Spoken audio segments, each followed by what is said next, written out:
Chapter 547. Then. The person who issued the exquisite pagoda's mission, could it be? Xiao Jin suddenly stood up as his index finger trembled. I've thought of many ways to investigate this person but to no avail.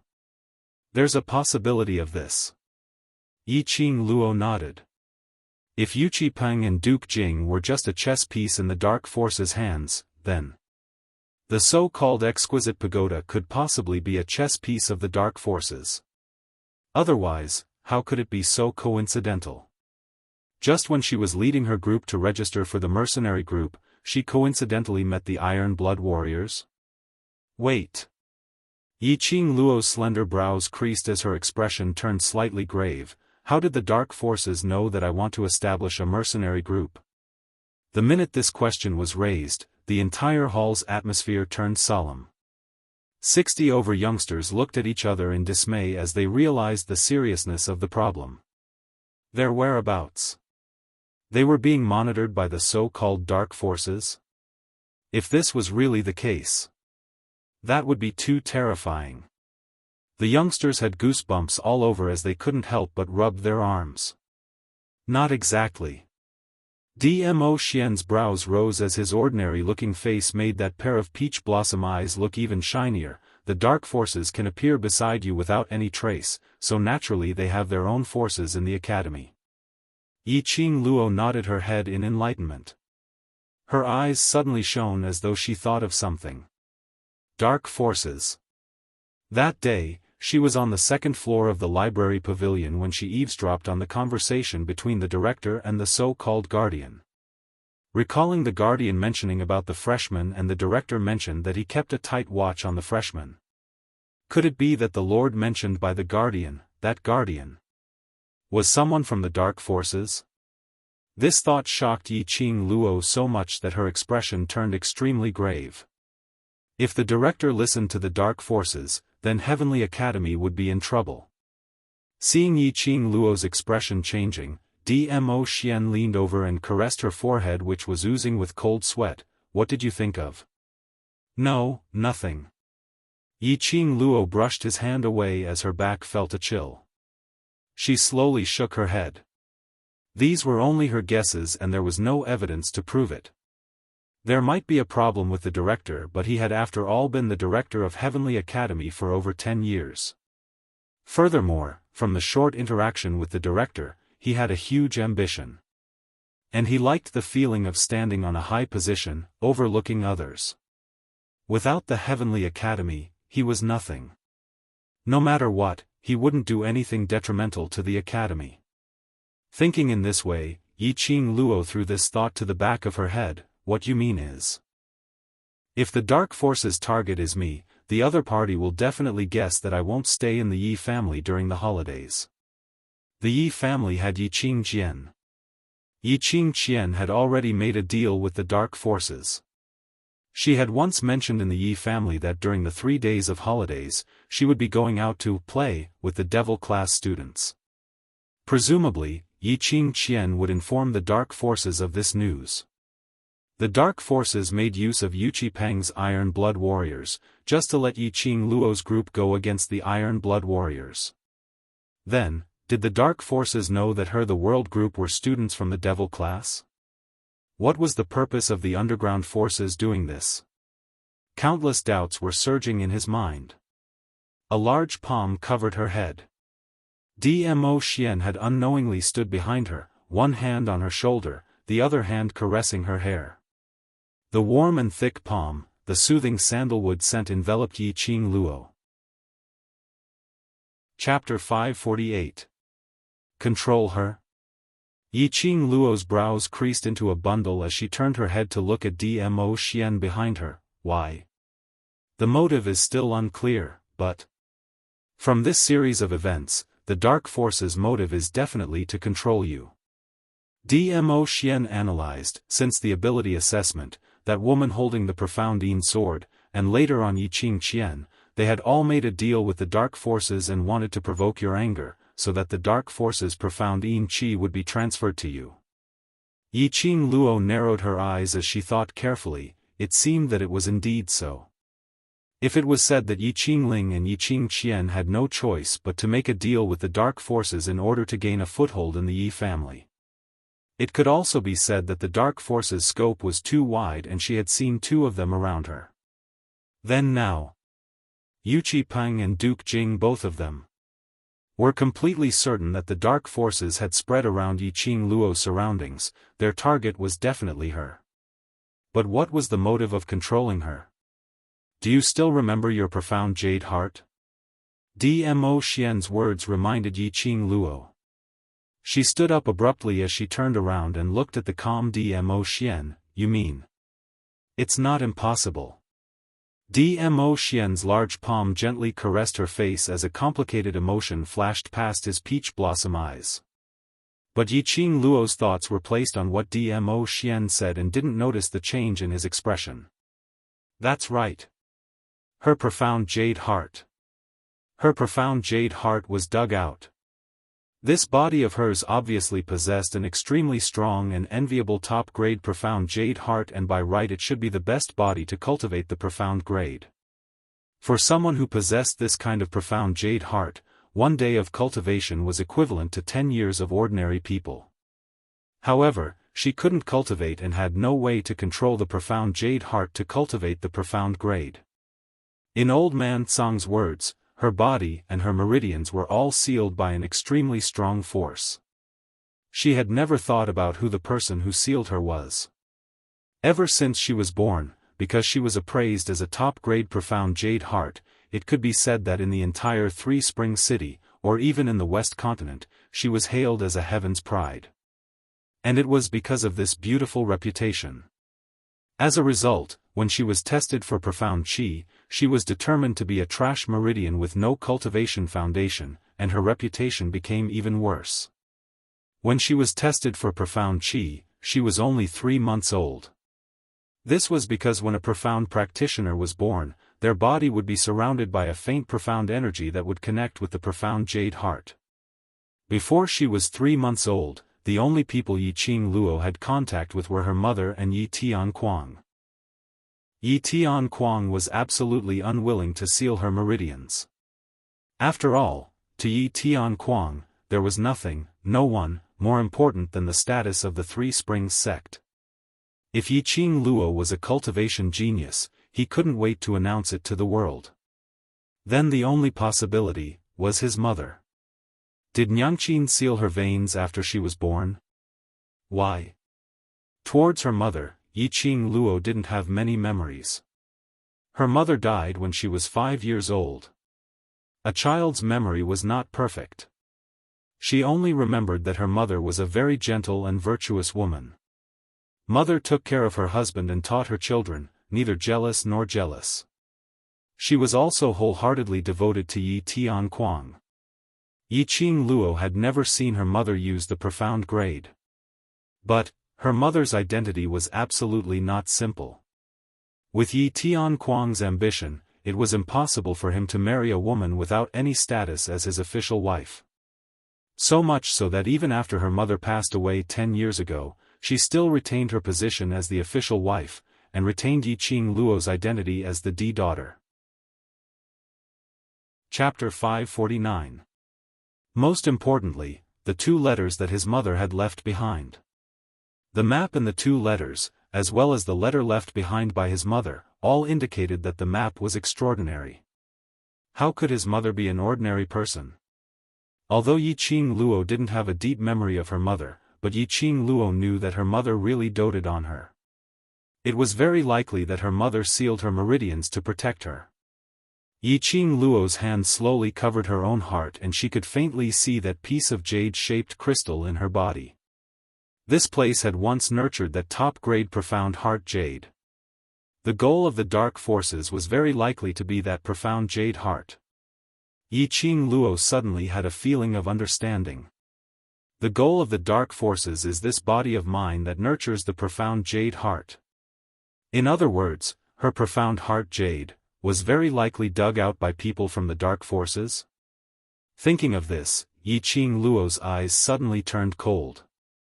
Dark forces. Very well, she would remember this.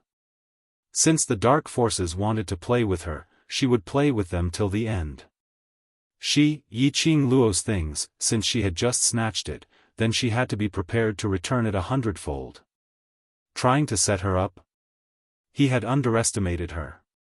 Qing Luo, that castle lord of Death God Castle. Xiao Jin suddenly thought of something. When Yi Qing Luo mentioned Death God Castle's castle lord, her expression turned grave, as though she had seen a dreadful beast. Di Zun came just in time today. Otherwise, they wouldn't have been able to sit here so peacefully. But, Yi Qing Luo and Death God Castle's castle lord had met.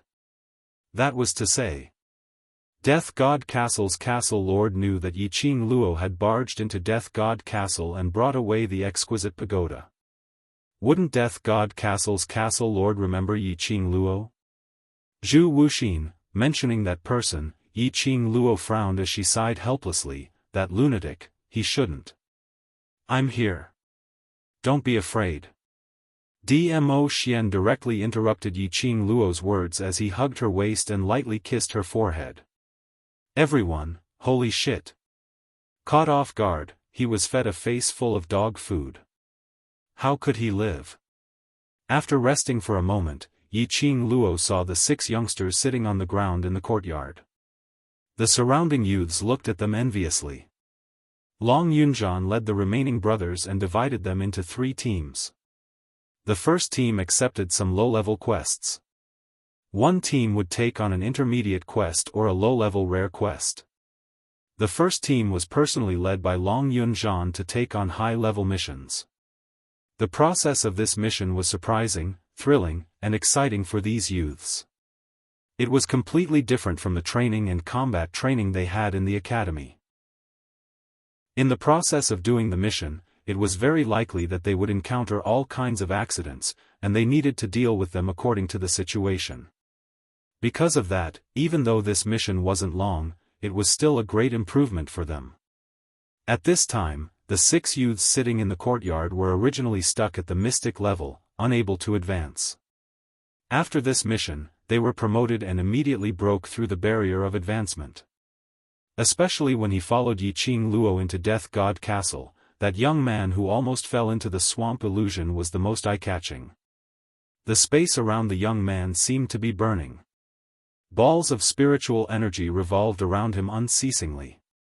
Yi Qing Luo's heart warmed up as she saw a black halo circling beneath the young man's feet, with 6 star patterns constantly lingering. Immediately following that, 2 more star patterns appeared indistinctly. Yi Qing Luo's eyes flashed past a sliver of astonishment. He's actually going to advance by 2 grades. 2 grades? Chapter 550. The profound rank above the profound rank was as difficult as ascending to the heavens, even if it was just 1 rank. Among the youths, there wasn't a single person who could rise 2 ranks in one go. Looking at the young man who was sitting on the ground with spiritual energy circulating around him, the other youths revealed looks of envy. The other youngsters who followed Yi Qing Luo into Death God Castle naturally understood the reason for this youngster's advancement. However, he didn't expect that he would be able to rise by 2 ranks in a row. If they had known earlier, they would have also tried falling into the swamp. Who knows, they might have been able to level up. As the youth absorbed it, a burst of profound energy erupted. His body emitted an intense light that was dazzling. A powerful profound energy rose from the youth's feet like a whirlpool.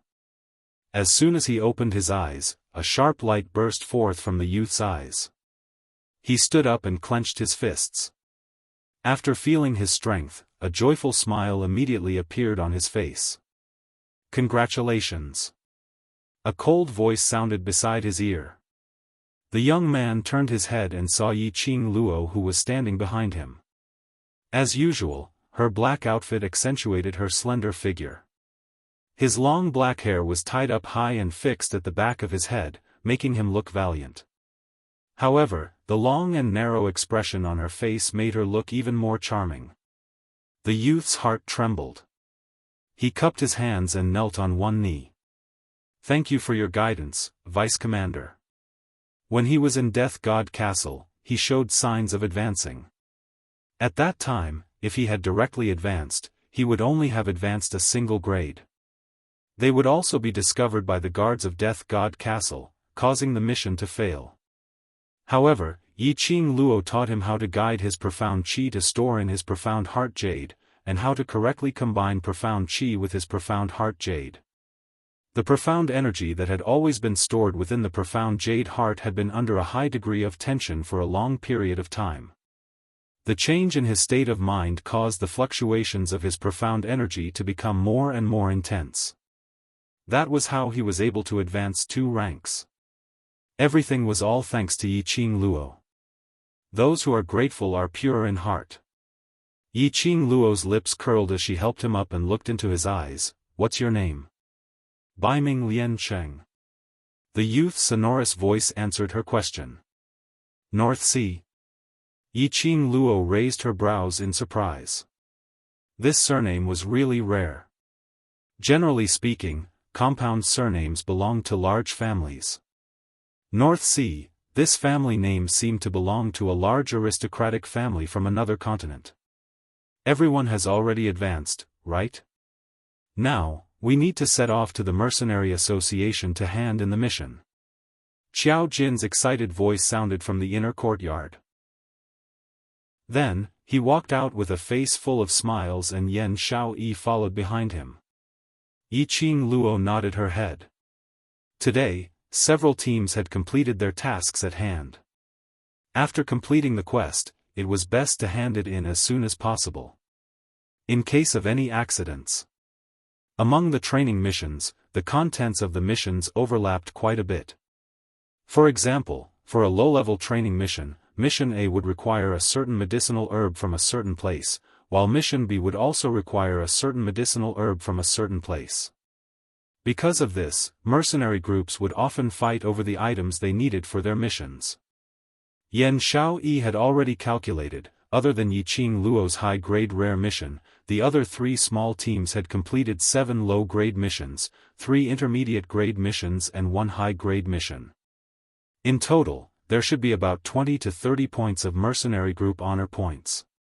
Coupled with the high-grade rare mission reward in Yi Qing Luo's hands, they could directly upgrade to a bronze plate mercenary group.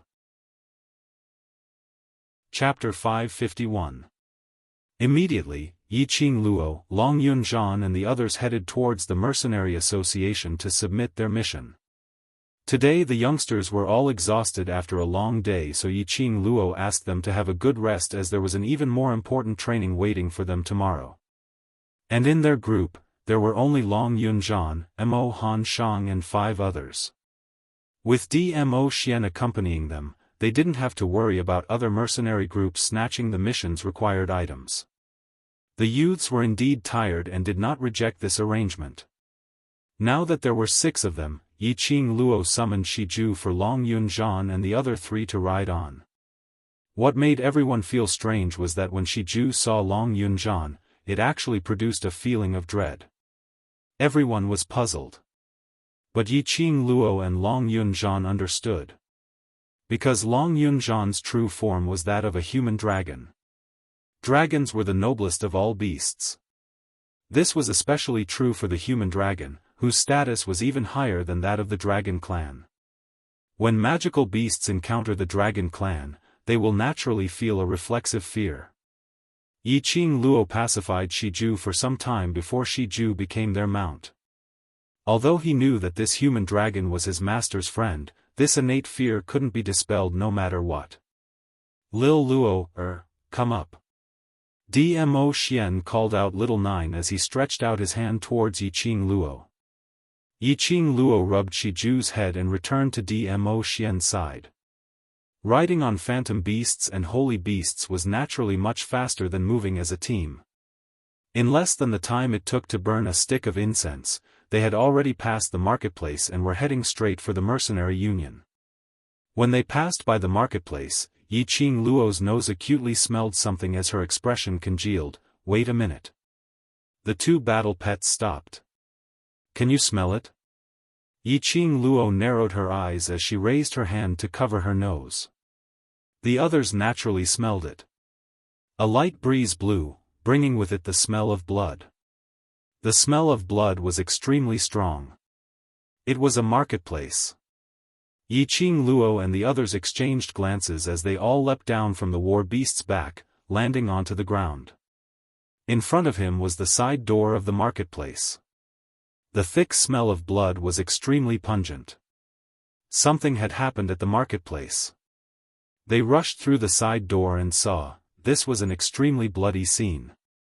The entire marketplace was littered with corpses. The stall owners who had set up their stalls yesterday were now lying on the ground. The pungent stench was unbearable. Even his eyes seemed to be covered in a layer of blood red. What caused their faces to darken even more was the dense flock of birds and beasts. Their sharp claws and beaks were constantly fiddling with the corpses. From time to time, an ear-piercing whistle would come out of its mouth. Upon detecting the intrusion of a living person's presence, those bird beasts who were munching on the corpses all raised their long necks, looking towards Yiqing Luo and the others. These bird beasts were huge, about the size of a stone lion. His eyes were as red as fire, as if blood had filled his pupils. Drops of blood dripped down from the sharp mouth. It's the dark forces. Dmo Xian frowned slightly as his eyes were tainted with a trace of coldness. When everyone heard this, they suddenly understood something. Yuqi Peng's wrist was chopped off because of the dark forces' profound yin qi. He was the future patriarch of the Yuqi family. Severing his right hand was equivalent to severing half of the Yuqi family's empire. In order to nurture Yuqi Peng, how much time, manpower and resources had the Yuqi family spent? But in the end, it turned out to be like this. Chapter 552. How would the Yuqi family take this lying down? The source of all these was the dark forces. Towards this powerhouse, most of them had only heard of it but had never seen it before. But after Yuqi Peng's incident, it would definitely attract the attention of the other large families. If the dark forces wanted to use their strength as bait to sign the soul contract with the cultivators, then the number of people who fell for it would absolutely not be as many as now. Yesterday they went to the marketplace and came into contact with the Iron Blood warriors and these stall owners. So the dark forces people massacred the marketplace. They wanted to shift all the blame onto Yiqing Luo's team. Massacring everyone who had come into contact with them, even if the Yuqi family came to investigate, the dark forces had nothing to fear. Dark forces? Who could testify? It was just Yuqi Peng casually saying it. Moreover, Yuqi Peng's hand was obviously chopped off by Yiqing Luo. Perhaps she had some conflict with Yuqi Peng and found an excuse to cheat him? Furthermore, the most important thing was, it was uncertain if Yuqi Peng and Duke Jing were still alive or not. Dark forces are indeed sinister, their methods are just too despicable. Xiao Jin looked at the blood flowing into a river as he clenched his fists tightly. Yan Xiaoyi was so angry that her petite body was trembling as one hand clutched Xiao Jin's sleeve tightly. In her vision, it was a patch of red. Although their own abilities weren't bad. They had also used inhuman methods to deal with others. But they had never seen such a cruel scene. These people, these stall owners, were still talking to them yesterday, and even chatting with them. Today, they had turned into corpses. How could their hearts take it? Yiqing Luo pursed her lips as she looked at those huge bird beasts, gritting her teeth silently, search around, see if there are any survivors. Xiao Jin and Dmo Xian then reacted as they immediately gripped their weapons tightly as they dashed into the pool of blood. Yiqing Luo and Dmo Xian exchanged glances as they walked towards those bird beasts. The bird beasts gave out sharp cries and following that, all of them flapped their wings as they flew towards Yiqing Luo and the others' direction in unison. Their wings were huge and every time they flapped, it would set off a strong airflow. It opened its mouth, revealing its razor-sharp teeth. Their blood-red eyes were filled with a bloodthirsty aura. They screamed as if they had seen their prey and were extremely excited. Yiqing Luo's expression was gloomy and cold as her feather fan stirred up a whirlwind, shooting out several strands of silver silk, directly towards the bird beasts in front. Dmo Xian stood by the side and didn't make a move, but followed closely behind Yiqing Luo. It was within the range that could protect her, but it wouldn't affect Yiqing Luo's performance. He would not obstruct Yiqing Luo's growth. He also believed in Yiqing Luo's ability. Towards this level of bird beast, Yiqing Luo was more than enough. Moreover, this was also an opportunity for actual combat training. Occasionally, some fearless birds and beasts would attack him. Dmo Xian's long and narrow eyelids flickered slightly and a sharp glint flashed past his eyes. The bird beast was actually torn into two halves. These birds were at least high-level magical beasts and had their own consciousness. After realizing that Dmo Xian wasn't someone to be trifled with, he didn't dare to attack him anymore.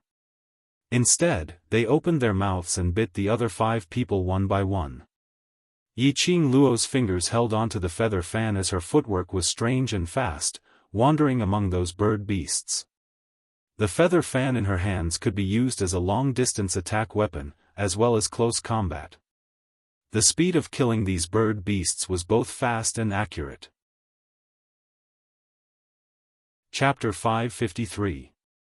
Xiao Jin and the others were filled with rage because of these people's violent deaths, and towards these bird beasts, they totally didn't show any mercy. Their killing was called ruthless and merciless.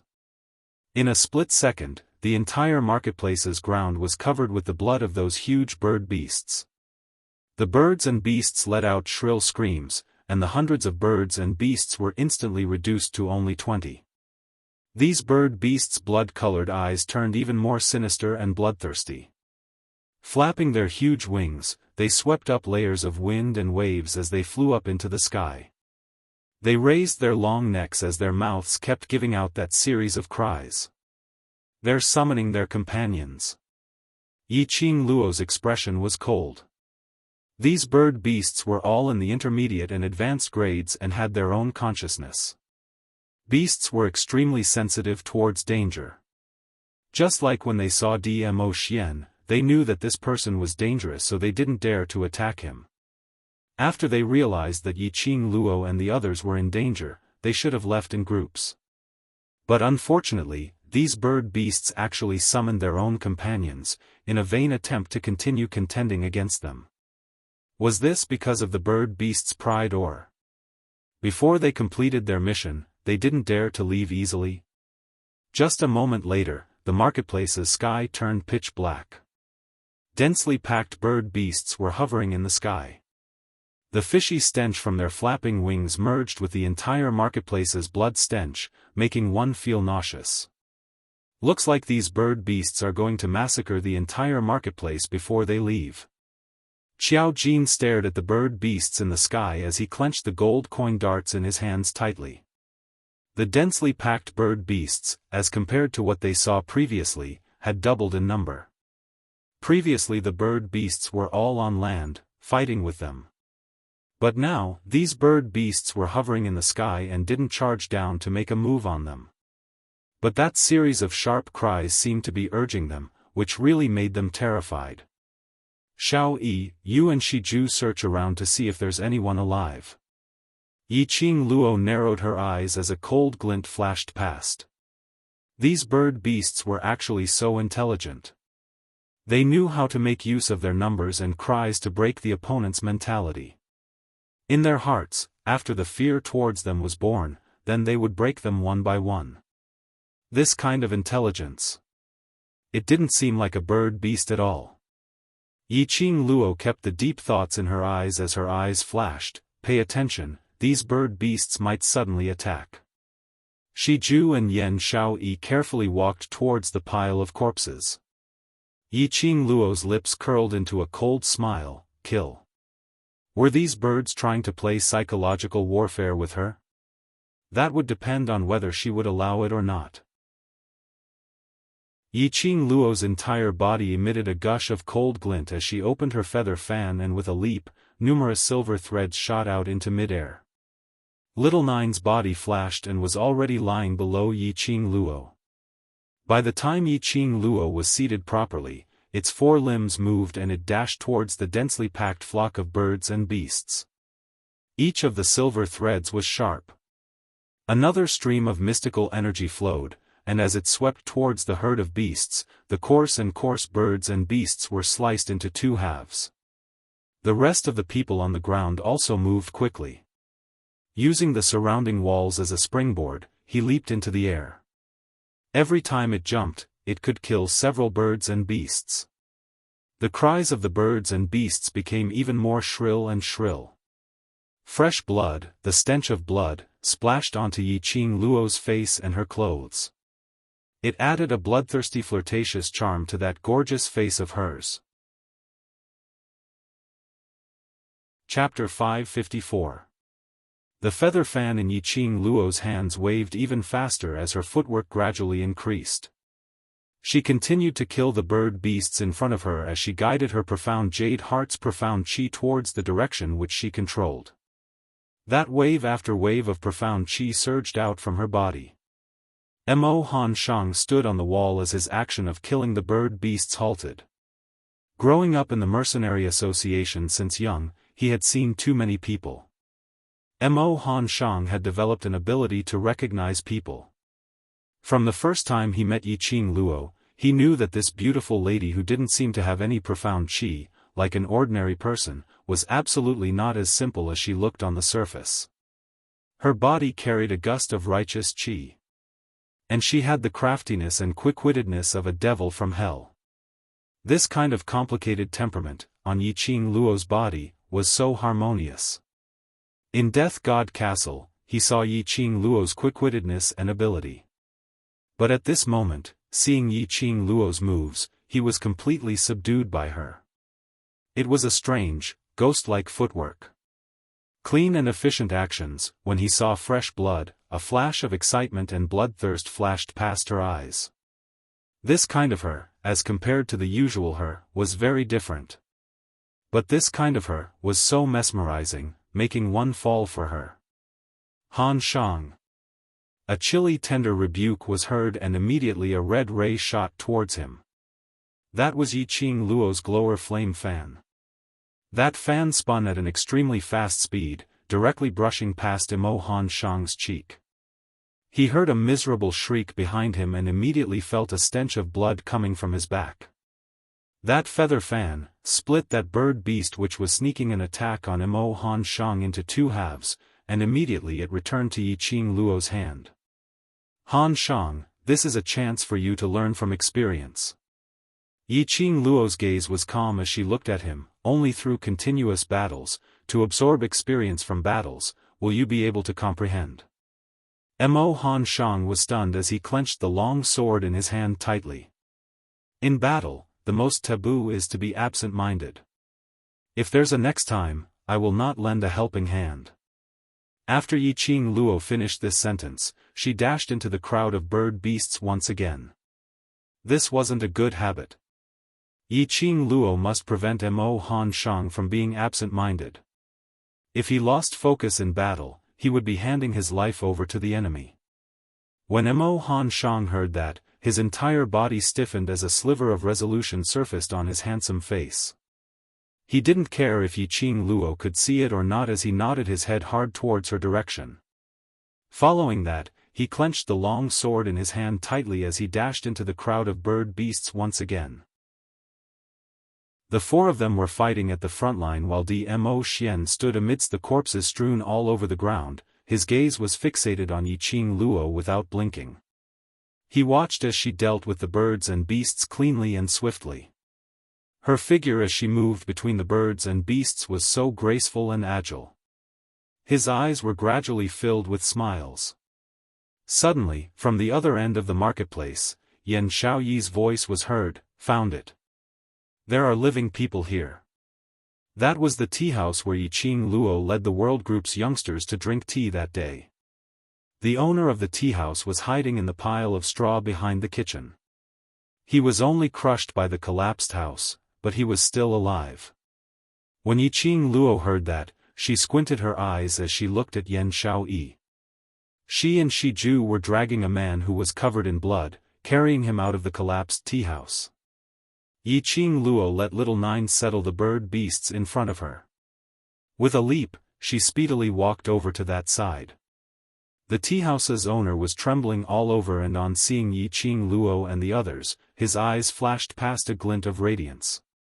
Yiqing Luo half squatted down as she grabbed the teahouse's owner's hand, checking on his extremely weak pulse.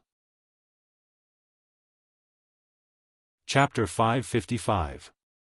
If Yan Xiaoyi was a little later, the teahouse boss would probably have to swallow his anger. Yiqing Luo took out some pills from the profound phoenix ring and fed it to the teahouse boss, following that she helped him bandage his wounds. Seeing the pain on the teahouse boss's face gradually subsiding and his complexion getting better, she opened her mouth to ask, "What's going on?" The teahouse boss's bloodied hand grabbed Yiqing Luo's arm tightly. "I don't know. These bird beasts suddenly rushed in and ate all the people in the marketplace." That scene was extremely bloody and cruel. The teahouse boss was holding some firewood in the kitchen when he saw that scene. Those bird beasts directly descended from the sky, like an arrow leaving the bow. Their sharp claws grabbed onto a person's shoulder and tore that person into two halves. As the house collapsed, he hid in the grass and saw everything around him clearly. The more he thought, the more the teahouse boss trembled, as his face was filled with fear and terror. "Other than you, are there any other people alive?" Yiqing Luo surveyed the surroundings. The ground had already been dyed red with blood, but she couldn't tell if it was the stall owner's blood or the bird beast's blood. After searching for so long, Yan Xiaoyi only found the teahouse boss. These bird beasts were really vicious. Gone. All gone. The teahouse boss's voice kept on trembling. That flock of bird beasts came too ferociously, too suddenly, we didn't even have time to react. People are already all gone. Yiqing Luo narrowed her eyes, as her vision suddenly congealed on that drawing old man who sat opposite the tea house the day before. He said that he wanted to use his own brush to draw down all the beautiful things. But did he know that the beautiful things he thought had harmed the entire marketplace? If it wasn't for the fact that they had stopped here that day, the people in the marketplace would not have been targeted by the dark forces. Hatred started to burn from the bottom of her heart. She clenched her fists tightly, as her brows were filled with a cold viciousness. Dark forces. She would not let them off. Other than these bird beasts, did you see any other suspicious people? Yiqing Luo had always felt that these bird beasts were not the only ones who came here.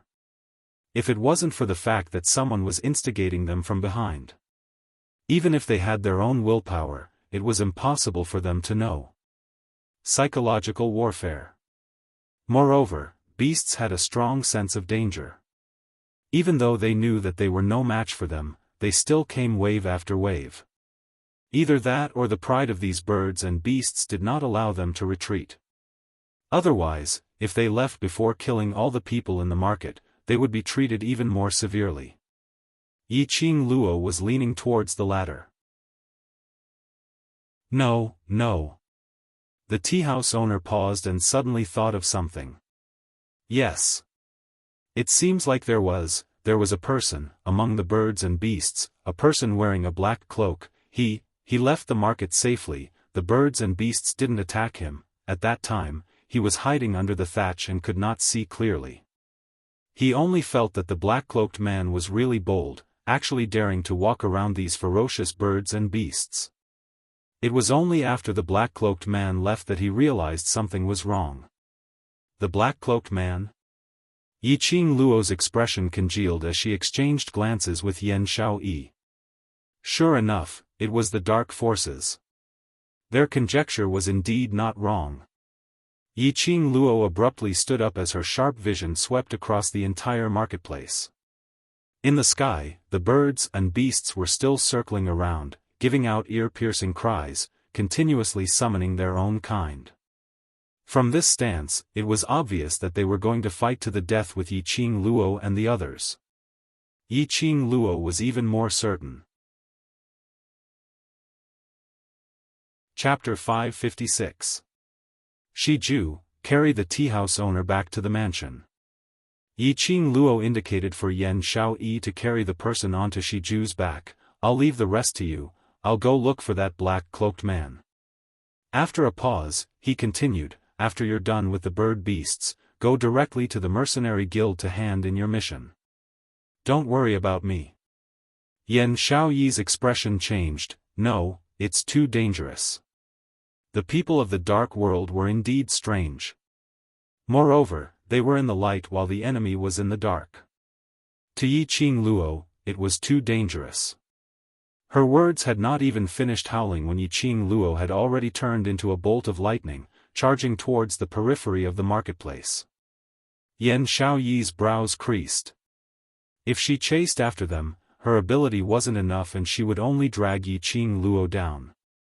She turned her head to look at Dmo Xian and was just about to run towards him when she saw that immortal-like figure had already chased after Yi Qing Luo's footsteps, following up. Yan Xiaoyi let out a sigh of relief. As long as Di Zun was here, everything would be fine. Yi Qing Luo stood on the outer treetop as she narrowed her eyes and surveyed the surroundings. These birds and beasts were all hovering in the air around this area. In other words, the black-cloaked man was definitely nearby. The direction from which these birds and beasts were attacking, Yi Qing Luo's eyes flashed as she speedily dashed towards the area where the birds and beasts were concentrated. Sure enough, he saw a person shrouded in a cloak standing under a tree not far away from the market. They were stooped and skinny. It was impossible to see the other party's face clearly. It was exactly the same as Duke Jing's description. Her guess was right. Yi Qing Luo sneered as her footsteps changed rapidly. The black-cloaked man reacted very quickly. At the instance when Yi Qing Luo stared at him, he turned into a black shadow and speedily retreated, hiding among the magical beasts.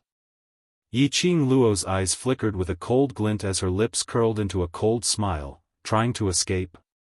Before she could move her feet, a figure had already passed her and headed towards the direction where the black-cloaked man had hidden himself. A gust of wind rose from his palm, and the condensed profound chi lifted his head of black hair, making him look as elegant as dust. Shortly after, he felt a palm wind that could devour mountains and rivers slashing over. The flocks of birds and beasts were instantly blasted into pieces. Blood splattered everywhere, and minced meat flew everywhere. However, under the birds and beasts, the black-cloaked man was nowhere to be seen. Ah Xian! Yi Qing Luo caught up with the man's footsteps. He ran away. Dmo Xian replied calmly, chase. He never made a move easily. If there was a chance for Yi Qing Luo to train, he would absolutely not interfere. However, they were from the Dark Coalition. It was the dark forces that had been plotting against Lil Luo, and wanted Lil Luo's life. He absolutely couldn't let it go. Yi Qing Luo nodded and the both of them headed towards the direction which the black-cloaked man disappeared towards. Along the way, the abstruse yin qi from the dark forces was extremely dense. The black-cloaked man's speed was extremely fast, and his reaction was also godly. Following the black-cloaked man's xian yin qi, he chased after him for 100 miles. Not good. I've been tricked. Yi Qing Luo squinted her eyes and stopped in her tracks. 50 kilometers, she couldn't even catch up within 100 miles. She didn't believe that the black-cloaked man was that fast. Even if she couldn't catch up, it was impossible that Dmo Xian couldn't catch up, right? But that black-cloaked man seemed to have disappeared from the surroundings. Other than the remnant profound yin qi, she couldn't sense any other presence.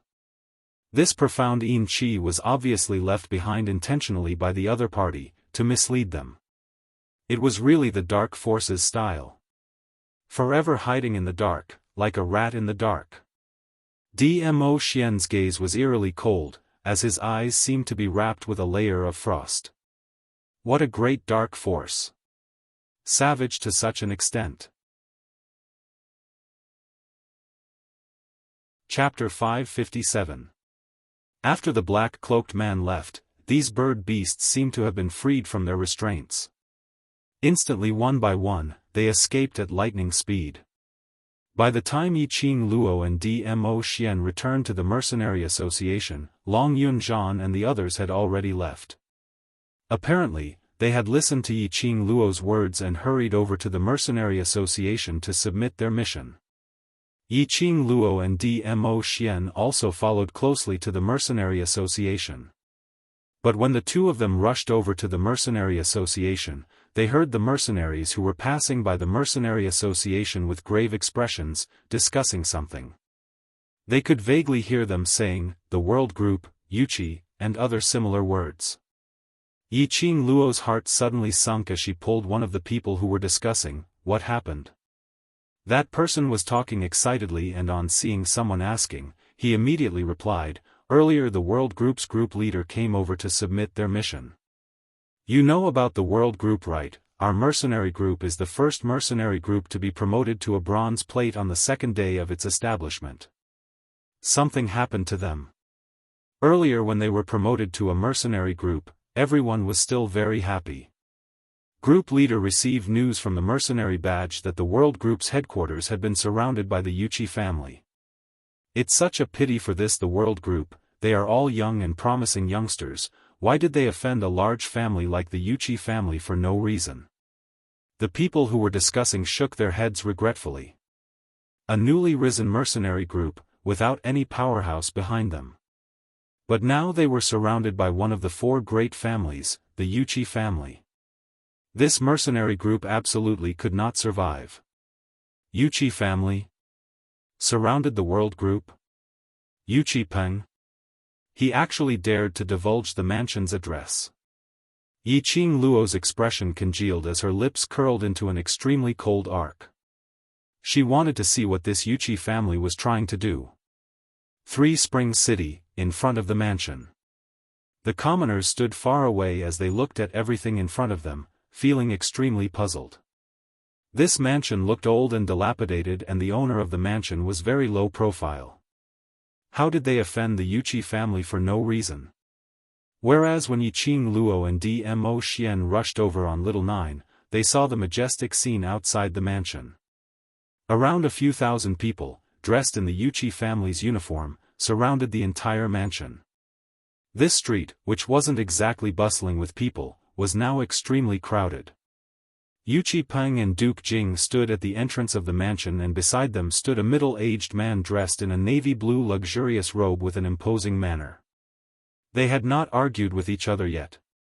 Standing at the door was Baiming Liancheng.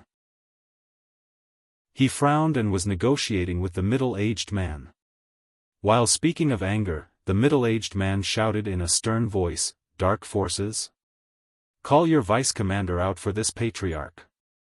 This patriarch would like to personally ask, what is a dark force? This person was actually the patriarch of the Yuchi family. He was Yuchi Peng's father. What was the Yuchi family trying to do by bringing out such a large force and even mobilizing their patriarch? The head of the Yuchi family seemed to want to barge in forcefully, but he was stopped by Baiming Liancheng.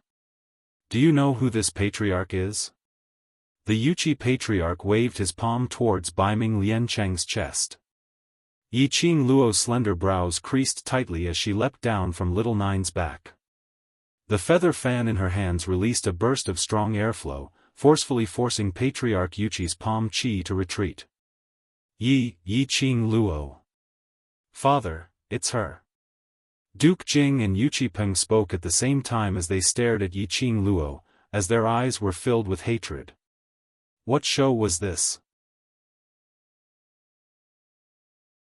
Chapter 558. The World Group. What a great group, you even dare to touch Yuchi family's eldest young master's hand. If this patriarch doesn't massacre the entire World Group today, then this patriarch will be letting down the Yuchi family's ancestors. Yuchi family's patriarch's face flushed red as he was unable to restrain his anger. The successor whom he had painstakingly nurtured, was destroyed just like that. Yiqing Luo. You dare to use the dark forces as an excuse to spread rumors about the dark forces, chopping off our future patriarch's right hand. You're trying to destroy our Yuchi family. Behind him, Yuchi family's guard berated her sternly. Our fourth young master was injured by you and now you're laying your hands on our eldest young master. What a vicious heart you have. Yi Qing Luo had met this guard before. Wasn't he the helper whom Yuchi had found outside Pristine Elixir Medicine Hall, Yuchi family's elite guard? You said fourth young master let her. Yuchi family's patriarch narrowed his eyes as he sized up Yi Qing Luo coldly. What a great Yi family's seventh miss. I'd not expected it to be you. Both his sons had suffered a loss in the hands of this lady. One was crippled and almost lost his life. The other's right hand was chopped off, which meant that his entire life was ruined. Yi Qing Luo. You spread the dark forces and intentionally hurt Yuchi family, targeting Yuchi family. Today, even if your Three Springs sect kneels down to apologize to this patriarch will absolutely not forgive you. The manor was surrounded by Yuchi family's people and these Yuchi family's people were blaming Yi Qing Luo with righteous indignation. Yi Qing Luo's expression was as calm as water as her lips curled into a cold arc, as she watched Yuchi family's patriarch's flushed face coldly from anger, looking at their nonsense, as though she was looking at a clown jumping around. Her attitude made Yuchi family's people even more displeased. Those guards who had once suffered a loss because of Yuchi at Yi Qing Luo's hands, started to speak one after another, bringing out the matters between Yi Qing Luo and Yuchi. Their words had already turned Yi Qing Luo into a vicious person. Yi Qing Luo continued to look on coldly from the side, because in her eyes, these people weren't worth her nonsense. But she had not expected that just as the situation was in chaos, Yi Qing Luo's eyes suddenly flashed. Looking in that direction, he saw a guard quietly approaching the youths of the World Mercenary Group. This guard suddenly made a move and his sharp killing intent pressed towards Baiming Liancheng who was standing at the door. Impudent! Yi Qing Luo cried out delicately as the feather fan in her fingertips shook and a red glow swept past everyone's line of sight. With this swing of her fan, 10% of the profound qi was released, and in an instant, that guard was sent flying. The Xian qi then brushed past the tree at the side, and the bark of the tree penetrated into the wood. Everyone was stunned by Yi Qing Luo's sudden move and the World Mercenary Group's men immediately reacted to what had happened earlier. You're too much. Humph, this is clearly a guilty conscience. This woman is so arrogant. She's clearly making an enemy out of our Yuchi family. The members of the Yuchi family were all filled with righteous indignation. They were like tigers that had their buttocks kicked. Both sides were originally suppressing their anger. Now that the fuse had been lit, what reason was there to explain? Momentarily, several people from the Yuchi family rushed towards Yi Qing Luo, wanting to settle the score with her. Yi Qing Luo's eyes narrowed slightly as the feather fan in her hands flipped once again and a burst of Xian qi struck towards the group of people who were rushing forward. The few Yuchi family's guards joined hands and barely managed to obstruct it. But they were jolted so much that they kept retreating, and finally fell on their buttocks onto the ground. Strong. Very strong. Chapter 559. Those elite guards who had clashed with Yi Qing Luo previously knew that Yi Qing Luo's skills were very strong. Only. Meeting again today, they felt that this young lady was even more astonishing than the first time they met. Obviously, it had only been a month's time. Why did she improve at such a godly speed? A surge of fear arose in the elite guards' hearts. Yi Qing Luo's eyes squinted as her pink lips curled upwards, curling into a cold arc. Her gaze shot straight towards Yuchi Peng. Her long and narrow eyes looked enchanting. But that eerie chill seeped out from her eyes, making Yuchi Peng subconsciously shudder. What are you all still in a daze for? Take down this demoness who spread her lies. Yuchi family's patriarch saw his eldest son being frightened by a young lady as he shrank towards his side. His face instantly lost its shine. He had brought along so many guards, but they couldn't even stop a small mercenary group's vice-group leader?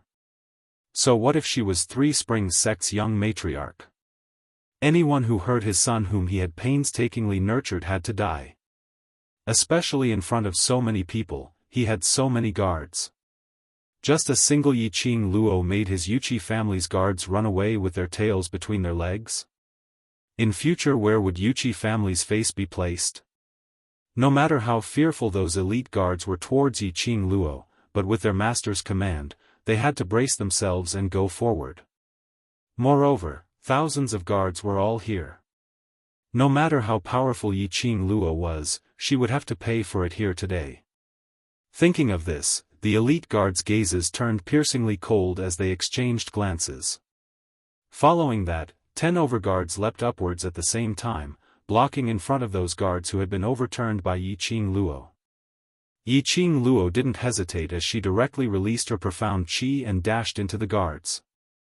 The red feather fan in the young lady's hands was like a flame as it flew over. The elite guard subconsciously recalled 1 month ago when they worked together to protect Wuxia. Vigilance. That kind of vigilance. They released all their senses but were totally unable to stop Yiqing Luo. A fear arose in the elite guards' hearts. Deeply afraid that Yiqing Luo would disappear before their eyes and suddenly appear behind them, slipping their necks. Because of this fear, the feather fan in Yiqing Luo's hands had already split apart the 10 overguards who were charging towards her. She curled her lips and her eyes curved up. A trace of craftiness flashed across her eyes. Now, these people had been split into 2 by her, opening up a path. This was the path she wanted. Since the Yuqi family wanted a result, she would give them one. Thinking of this, Yiqing Luo suddenly struck out as the red-feathered fan appeared in front of everyone's eyes. Following that, her movements were as fast as lightning and in a blink of an eye, she overturned those Yuqi family's guards. Yiqing Luo was totally clearing the route, and this route was heading straight towards Yuqi. Yuqi family's guards were all beaten into a daze. All these changes happened too quickly. Originally they were the ones who made the first move, but they had not expected that they were so easily beaten up by Yiqing Luo. Looking at Yiqing Luo again, she was composed, as though she hadn't used much profound energy at all. Stop her. Don't let her get close. Yuqi family's patriarch was after all much more experienced, as he saw through Yiqing Luo's intention with one look. If she really captured Yuqi Peng under everyone's watchful eyes, then his old face would be thrown away completely. Yuqi family's elite guards' hearts instantly tightened. Surely Yiqing Luo wasn't going to repeat the same old trick, right? That time Wuxia was ruined by this move. Following that, the other side's guards also surrounded Yiqing Luo like a beehive, surrounding Yiqing Luo in 3 layers. From what they thought, they should be able to stop her this time, right? Chapter 560. A soft murmur was heard ringing in everyone's ears like a ghost. That soft murmur was like a sigh, without any emotions.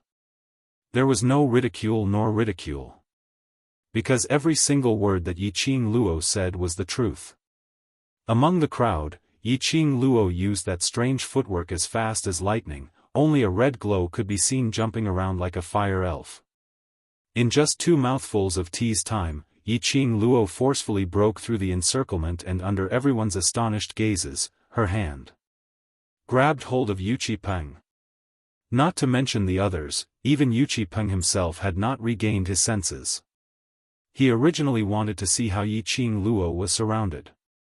But he had not expected that this human wave tactic, in front of Yiqing Luo, was so weak that it couldn't even withstand a single blow. Finished. Finished. Yuqi family's patriarch and Yuqi Peng were both shocked. The former felt that he had lost all face, while the latter had to consider his own life. Yiqing Luo's slender fingers clasped tightly onto Yuqi Peng's wrist. The other hand was holding onto that feather fan, intentionally or unintentionally placed it in between the both of them. At this distance, not to mention using weapons, even if she didn't, just based on Yi Qing Luo's fingertip profound qi, it was enough to exterminate Yu Qipeng. Those elite guards felt a chill down their spines as they stared at Yi Qing Luo in disbelief. They were totally certain. After not seeing her for a month, Yi Qing Luo had become even stronger. And this degree of strength was absolutely not just 1 or 2 points. That was a kind of qualitative leap. It was simply like a yellow profound first-grade cultivator, leaping to a sky mystic overlord. 1 month ago, Yi Qing Luo, under the encirclement of the 2 elite guards, relied on the 2 Mu brothers before she could complete such a shocking feat, but today, in front of thousands of guards, she used a simple and crude method to restrain Yu Qipeng. Yu Qi family's patriarch was still by his side and hadn't reacted in time.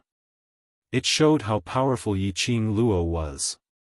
At this moment, Yu Qipeng's forehead was drenched in cold sweat as a sliver of regret arose in his heart.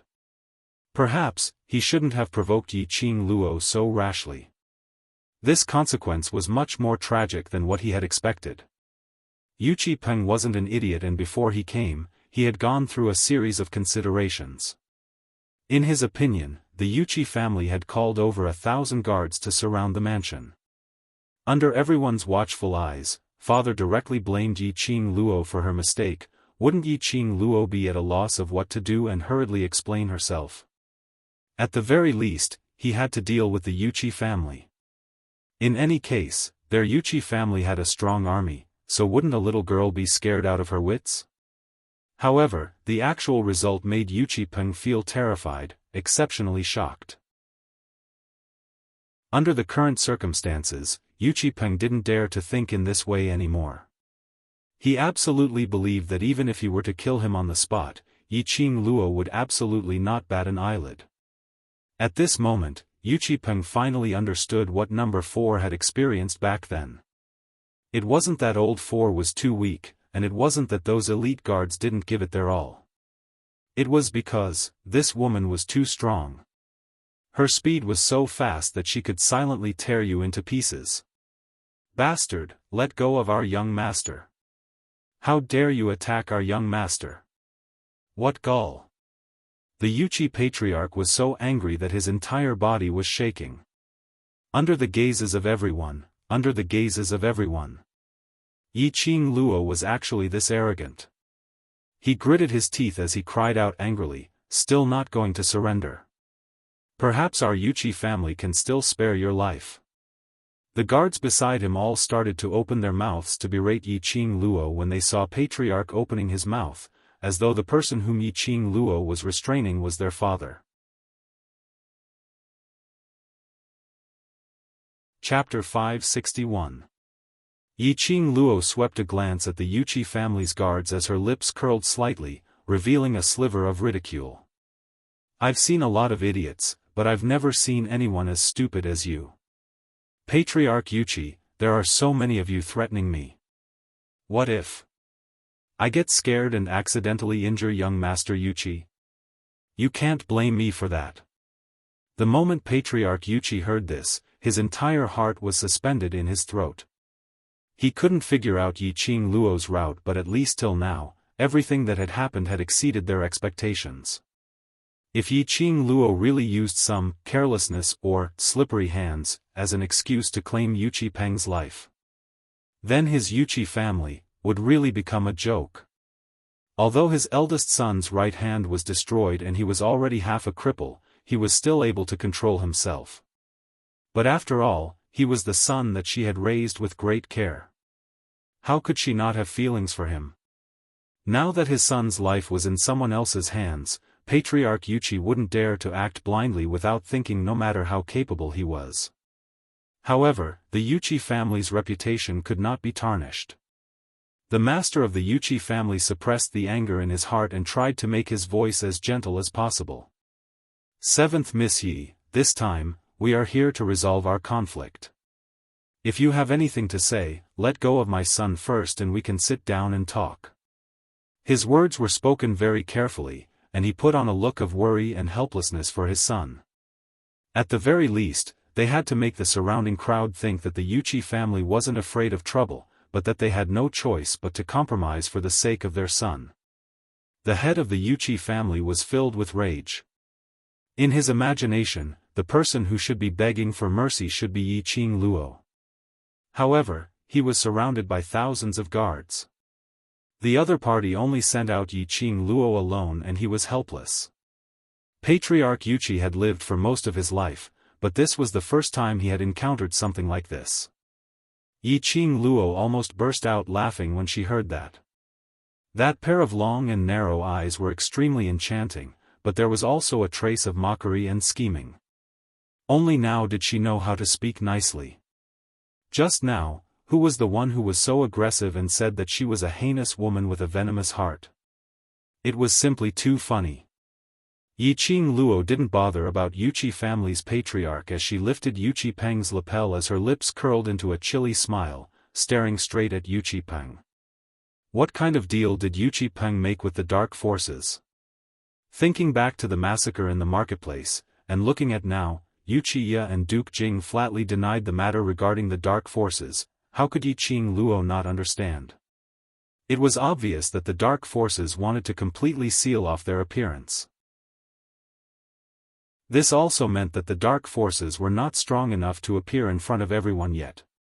They still had to hide in the dark and slowly expand their forces. Now, the news of the dark forces had already spread to the Yuchi family from Yuchi Peng's mouth. Naturally, the other aristocratic families had also heard about the dark forces devouring souls. If the underworld forces wanted to disassociate themselves from this matter, then they would have to start with Yuchi Peng. Otherwise, based on the sinister and vicious dark forces, Yuchi Peng and Duke Jing would absolutely not be able to survive till now. When Yuchi Peng heard her question, his pale face went blank as he immediately shouted out at the top of his lungs, "You're still trying to lie to me. What dark forces?" The dark forces had long made the upper realms people to expel the Nirvana realm. "You're still trying to use the dark forces as an excuse to kill me." Chapter 562. Yuchi Peng was stunned, his face was livid, but he was not willing to say a single word. He would rather die than speak. This was Yuchi Peng's attitude. Yiqing Luo's brows rose.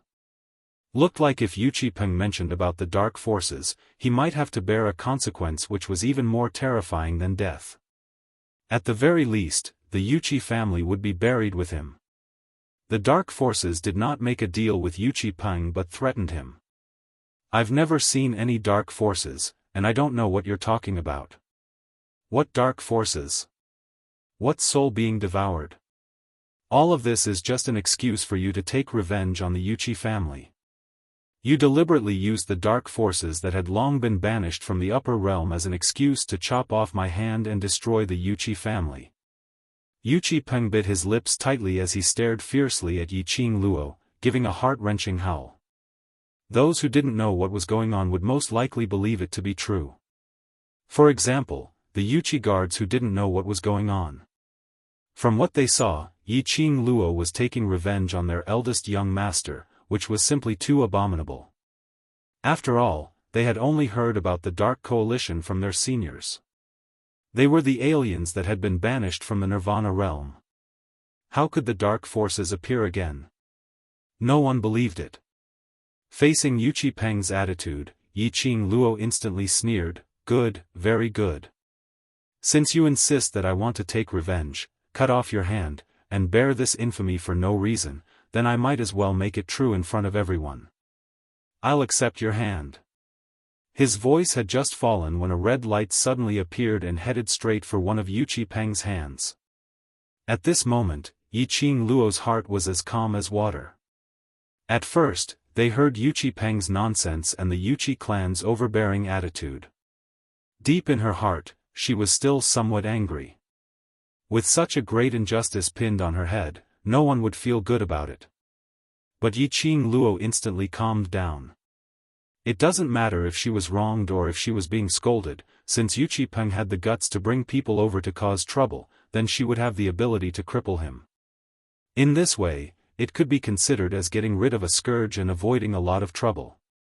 It was just some infamy. She didn't care what the Yuchi family thought of her. Since it was like this, he might as well directly chop off Yuchi Peng's hand and let him know that people cannot be casually made up. The moment the red light erupted, the Yuchi family's patriarch reacted quickly and wanted to stop it. However, before he could even make a move, Yiqing Luo's penetrative gaze shot right over as her palm wind moved, striking out a burst of palm chi towards Patriarch Yuchi's direction. Patriarch Yuchi did not dare to be careless. This palm of chi clearly did not contain any strong chi. But, just the aura that erupted in an instant was enough to shock him. If Yuchi family's patriarch avoided this palm wind, then he would lose the chance to stop Yiqing Luo from ruining his son's other hand. But if he wanted to stop Yiqing Luo, then he would have to forcefully take on this palm strike. Even if he didn't die, he would at least have a layer of skin peeled off. What Yiqing Luo wanted was this effect. Didn't the patriarch of the Yuchi family want to put on a show of compromising for his son and compromise? He was obviously afraid that the Yuchi family would lose all face, but he had to use such a lofty emotion like family to cover it up. He was simply destroying the word family. Did Patriarch Yuchi really dote on his own son? The so-called doting, was it really not mixed with any benefits? Chapter 563. Yuchi family's patriarch indeed didn't let Yiqing Luo down. Facing the incoming palm wind, Yuchi family's patriarch turned sideways and evaded it. But, Yuchi family's patriarch still had to put up a front. After he evaded it sideways, he speedily flew towards Yuchi Peng's direction. But, how could he make it in time? Oh no! Yuchi Peng realized this situation and his heart instantly turned into ashes. He was still hoping that his father would lend a helping hand, but now it looked like he was dead meat. If he was still the proud son of heaven, perhaps his father might not fear the danger to save him. But now, he had lost his worth. How could his father possibly hurt himself just to save him? Yuchi Peng's heart was trembling. Why did he offend this woman? Yuchi Peng looked at Yiqing Luo in despair, as he was terrified momentarily. He couldn't struggle. He could only watch as the profound chi in Yiqing Luo's hand moved directly towards his left wrist. He couldn't help but let out a miserable shriek. But at this critical moment, a burst of profound chi directly flew towards Yiqing Luo's direction. Yiqing Luo narrowed her eyes but didn't counterattack, nor did she evade. Because this burst of profound chi, Yiqing Luo didn't sense any malicious intent, and was even vaguely familiar. But this burst of profound chi came too suddenly. If it wasn't for the fact that she had detected the source of this profound chi and intentionally diverted the profound chi's energy towards Yuchi Peng, that person who came forward to obstruct her would probably have to pay a price. Not to the extent of serious injury, but skin injuries were inevitable. Qing Luo, show some mercy. From afar, a clear voice was heard and a blue figure was approaching from afar. And behind that figure, another figure followed closely. In a blink of an eye, the two of them had already stopped in front of Yiqing Luo. Zifan, Zifei? Why are you guys here? Yiqing Luo raised her eyes in astonishment as she stared at the extraordinarily handsome face in front of her. These two people were none other than the Mu family's two brothers, Mu Zifan and Mu Zifei. Ever since Yiqing Luo entered Heavenly Academy, she hadn't seen these two people. These two people seemed to be high profound class students. But in the academy, Yiqing Luo had never seen them before. The Mu brothers were burning with anxiety at this time. The news of the Yuchi family surrounding a new mercenary group with their guards had already spread throughout Three Springs City. The two brothers were arranging the medicinal herbs in the pristine elixir medicine hall when they heard the customers who came to purchase the medicinal herbs mention that the vice leader of the mercenary group was Yiqing Luo. When the two of them heard this, they immediately rushed over. As expected, he saw Yiqing Luo. Back then, he had collaborated with Yi Qing Luo to teach Wuxia a lesson. That was because he had an honorable reason to make sure that the Wuxia family would not have any chance of revenge. But, if Yi Qing Luo were to make a move now and destroy Wuxia Peng's other hand, then she would really form an enmity with the Wuxia family. Mu brothers didn't deny that Yi Qing Luo's ability was indeed very strong. She wasn't afraid of the Wuxia family, but that was only because she wasn't afraid of them.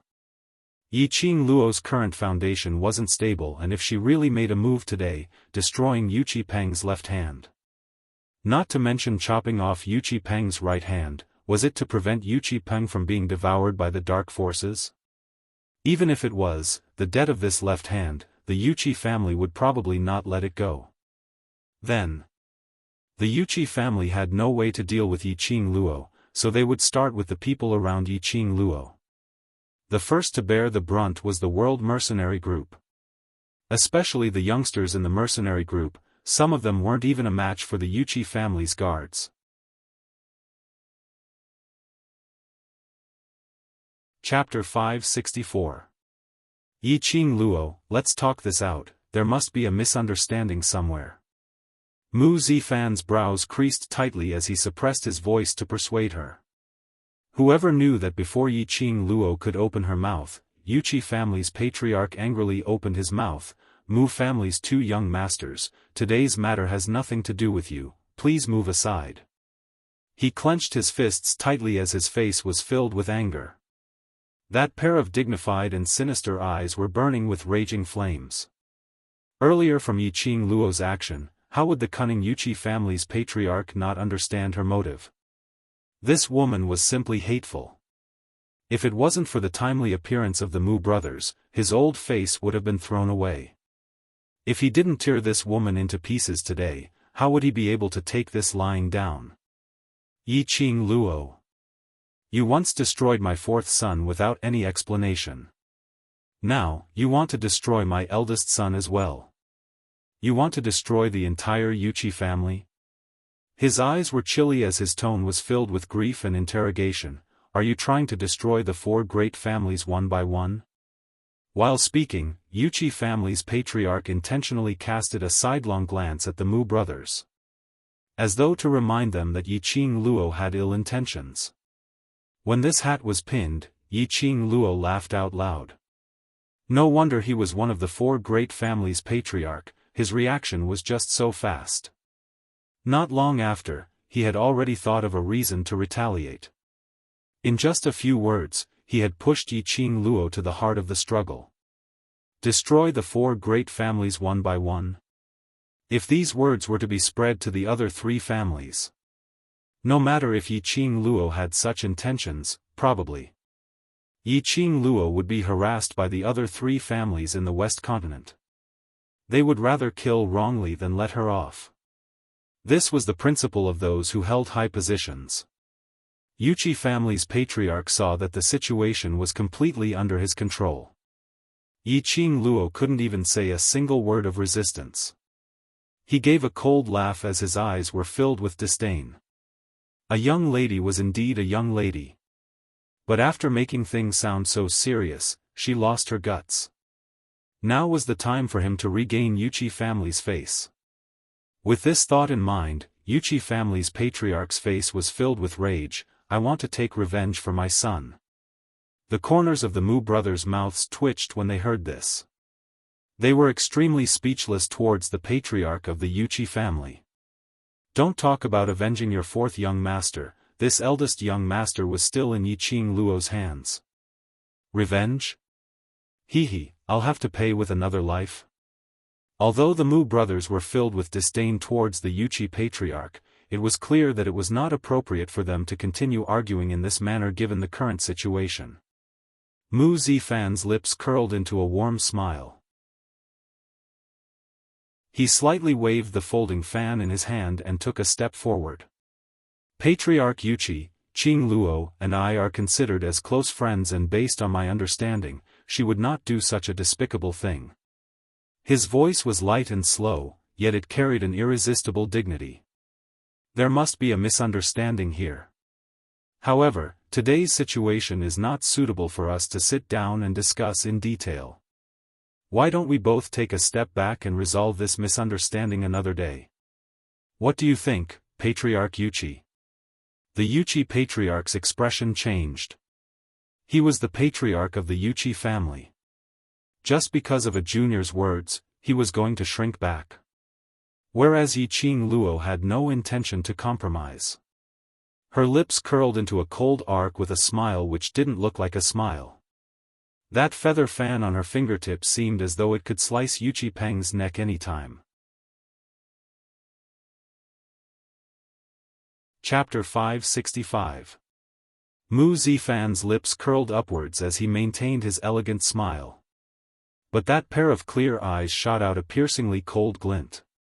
Just one look at it made one's scalp go numb.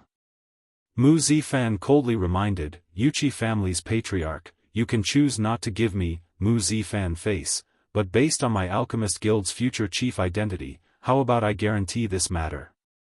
Following that, he fished out a palm-sized golden token from his waist. Wasn't this the Alchemist Guild's young chief's token? The surrounding guards immediately went into an uproar as they subconsciously took a step back. Alchemist Guild? That was the target which all the large families and powerhouses wanted to curry favor with. Yuchi family's patriarch naturally knew Mu Zifan's identity. But he had not expected that Mu Zifan would use the Alchemist Guild's young chief's identity to help Yiqing Luo time and time again. Could it be that, this Mu Zifan, towards Yiqing Luo? Yuchi family's patriarch restrained the deep thoughts in his eyes as his brows creased tightly. Yiqing Luo gazed at Mu Zifan's back as her heart suddenly felt warm. This was the second time he had used the Alchemist Guild's young chief's identity to help her out of trouble. Yiqing Luo knew that Mu Zifan wasn't the kind of person who liked to bully others. She understood the reason why Mu Zifan stopped her. If she destroyed Yuchi Peng, she and Yuchi family would completely become enemies. And those people who wanted to curry favor with Yuchi family would also form groups to deal with her. Even if they killed her, they would have a dignified reason. Letting Yuchi Peng off wasn't impossible. Seeing Yuchi Peng in this way, he would definitely insist on not saying anything about the dark forces. But if she let him off just like that, then Yuchi Peng wouldn't be able to live past today. Of course, all these depended on Yuchi family's patriarch's attitude. Yuchi family's patriarch cared about his face, but she insisted on Yuchi family's patriarch to give her a way out first. If Yuchi family's patriarch insisted on making a fuss, then she naturally wouldn't have the patience to continue to tangle with Yuchi family's patriarch. She might as well kidnap Yuchi Peng back to the world group and interrogate him properly about his relationship with the dark forces. Yiqing Luo had never been a kind person and there was no need for her to do anything just to gain a kind reputation. Moreover, even if she let Yiqing Luo off, she might continue to be reviled. Patriarch Yuchi narrowed his eyes and stared at Mu Zifan for a long time. He could clearly see the coldness in Mu Zifan's eyes. Mu Zifan didn't seem to be joking. Patriarch Yuchi had no choice but to consider the pros and cons involved. After some careful consideration, he finally compromised. Alright, we'll talk about this later for the sake of the young alliance master. After Patriarch Yuchi finished his words, he immediately shot a meaningful look towards Yiqing Luo. Now that he had loosened his mouth, if Yiqing Luo still insisted on not letting go, then it would be a slap on Mu Zifan's face. Yiqing Luo's lips curled up slightly, looking extremely enchanting, but her charming eyes were suffused with a cold glint. How boring. Her palm slowly loosened its grip on Yuchi Peng. Her pink lips moved slightly and at the instant when her feather fan moved away, she laughed softly. Yuchi Peng, do you think that after you leave this place, you will be able to live past today? Saying that, she used both her hands to push Yuchi Peng towards Patriarch Yuchi. Several guards immediately went up and supported him. But Yuchi Peng's eyes opened wide as he stared blankly in front, his face filled with terror and astonishment. Who wasn't afraid of death? No one wasn't afraid of death. If he was afraid of death, then he wouldn't have begged Yi Qing Luo to save him in the first place. Yu Qipeng understood Yi Qing Luo's meaning. If he wanted to survive, then he must choose to stay. Only by staying with Yi Qing Luo would he be able to obtain the guarantee of safety. But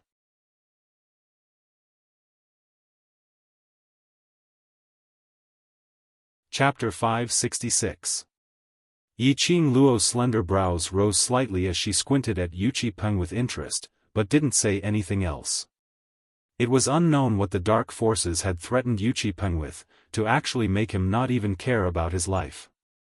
Was he using the entire Yu Qi family to threaten him? But, since this was Yu Qipeng's choice, she would not force it. Yi Qing Luo retreated back to Dmo Xian's side as her little hand hooked onto his arm. This was an unconscious action on her part. Dmo Xian glanced sideways as he stared at the cold and stunning side profile of the woman beside him, as his eyes overflowed with a doting smile. When the crowd saw this scene, they all had different thoughts.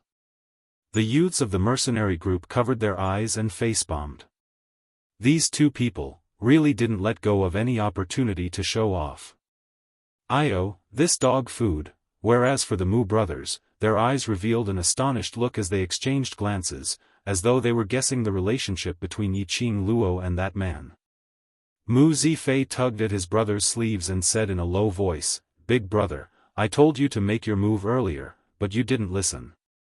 Look at you now." Mu Zifan cast a sidelong glance at Dmo Xian and slapped the back of his hand away. His expression was still gentle, but his tone was impatient. "Don't talk nonsense." Looking at Duke Jing, who was standing beside Yu Qipeng, he didn't conceal the jealousy and hatred in his eyes as he stared fiercely at Yi Qing Luo and Dmo Xian. If it wasn't for the fact that Yu Qi family's patriarch didn't dare to go against Yi Qing Luo, he absolutely would have rushed up right now, pulling that adulterous couple apart. He had obviously taken a fancy to this woman. Now, she actually dared to pull on another man.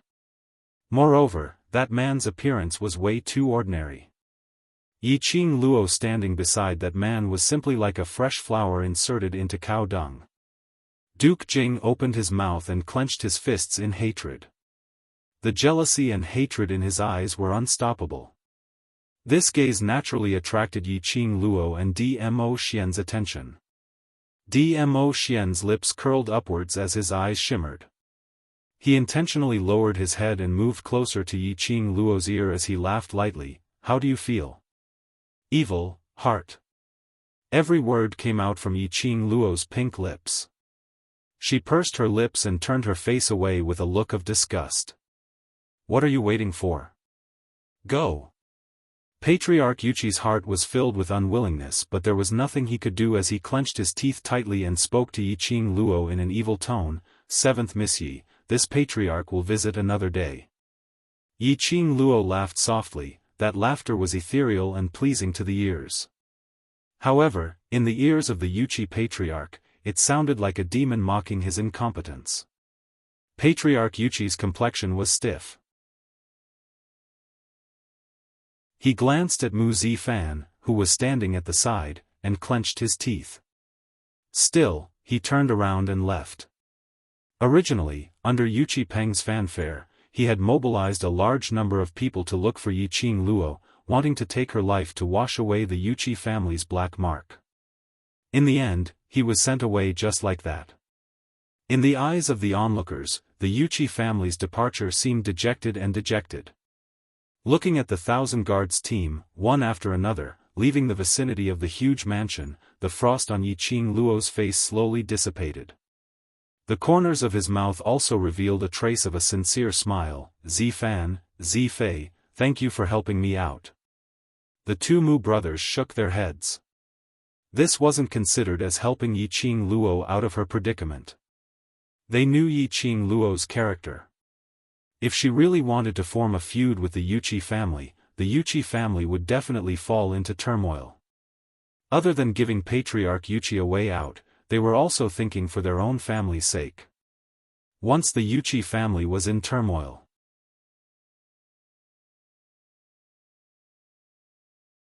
Chapter 567. Don't stand at the entrance, come in first. Yi Qing Luo took a step back, indicating for them to enter the mansion. There were too many commoners crowding around and standing at the entrance. It was as though they were being watched by a monkey show.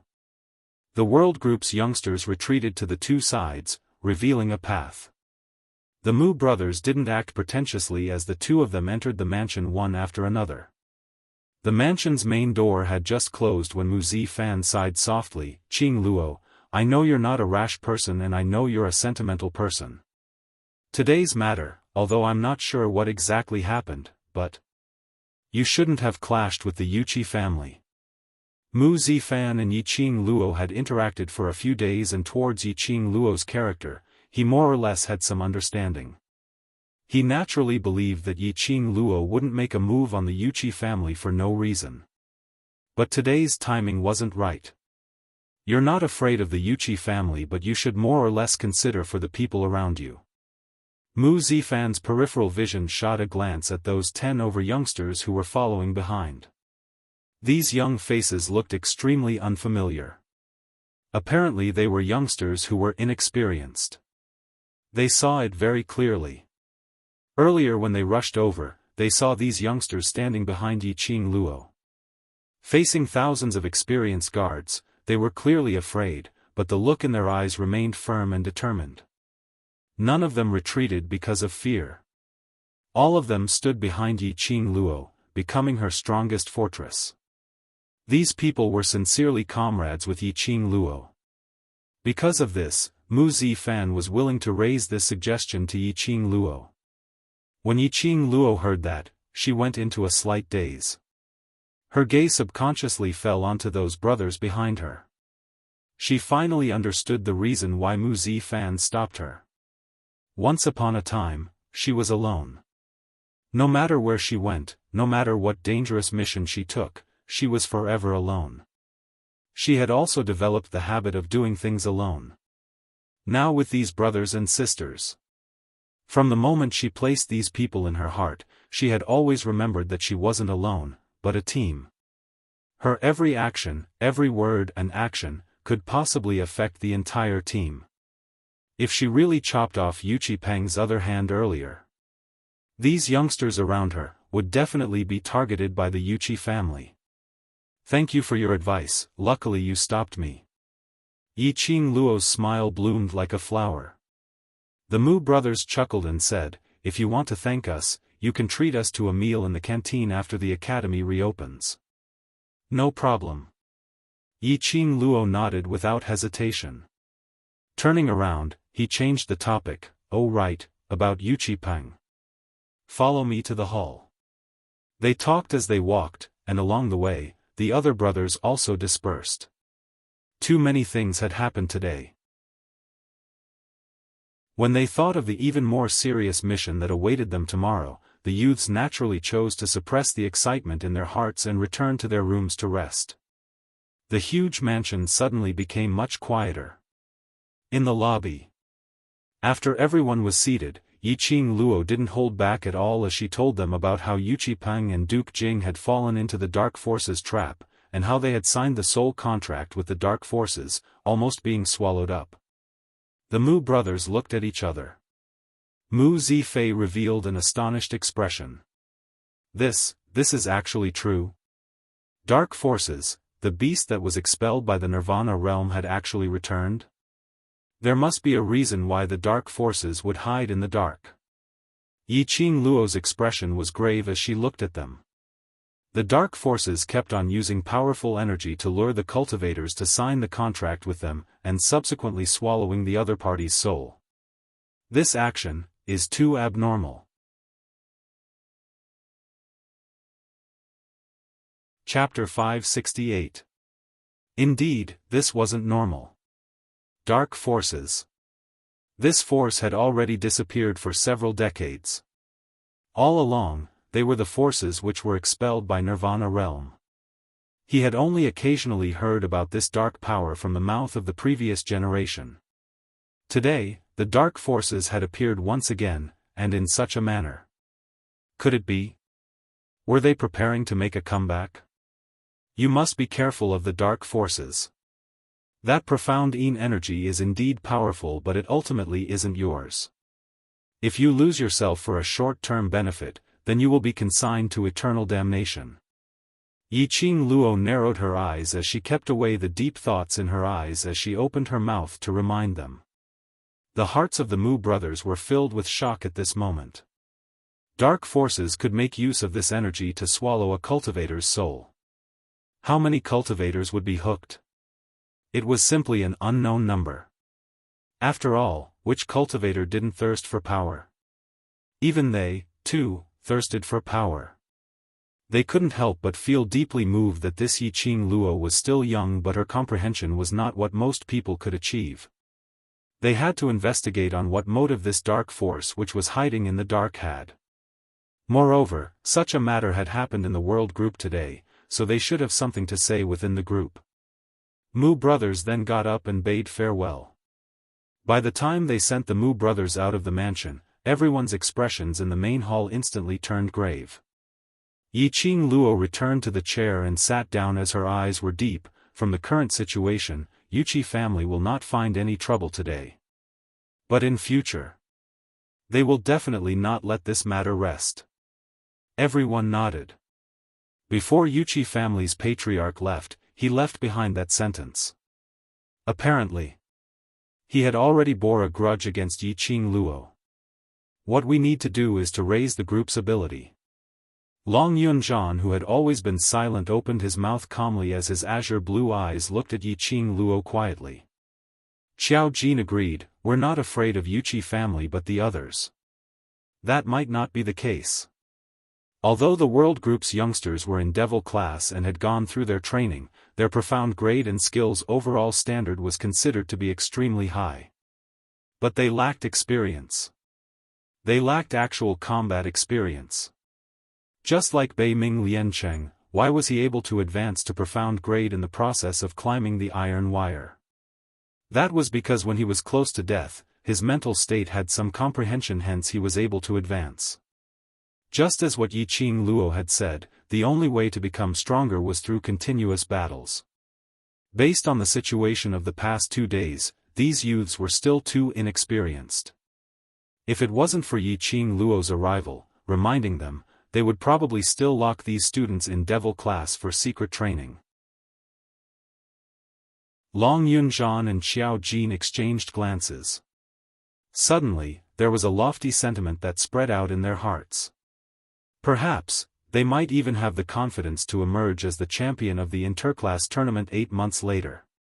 Yiqing Luo narrowed her eyes as she muttered to herself for a moment. It was easy to increase one's profound rank and strength. They had been doing this all along. However, raising one's strength was not something that could be done in a day.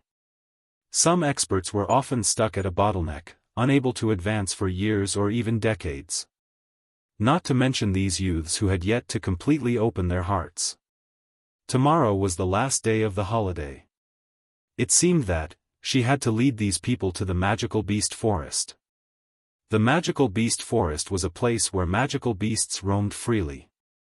The last time she followed Dmo Xian, she reached the 6th level. This time, her goal was the 5th level. The 5th level, it wasn't just magical beasts. Chapter 569. Why don't everyone rest early to conserve your energy? Tomorrow morning, group leader will go to the mercenary group to take on 10 high-leveled missions related to the Magic Beast Forest. What do you think? Magic Beast Forest? That place. These youngsters had never been to that place before.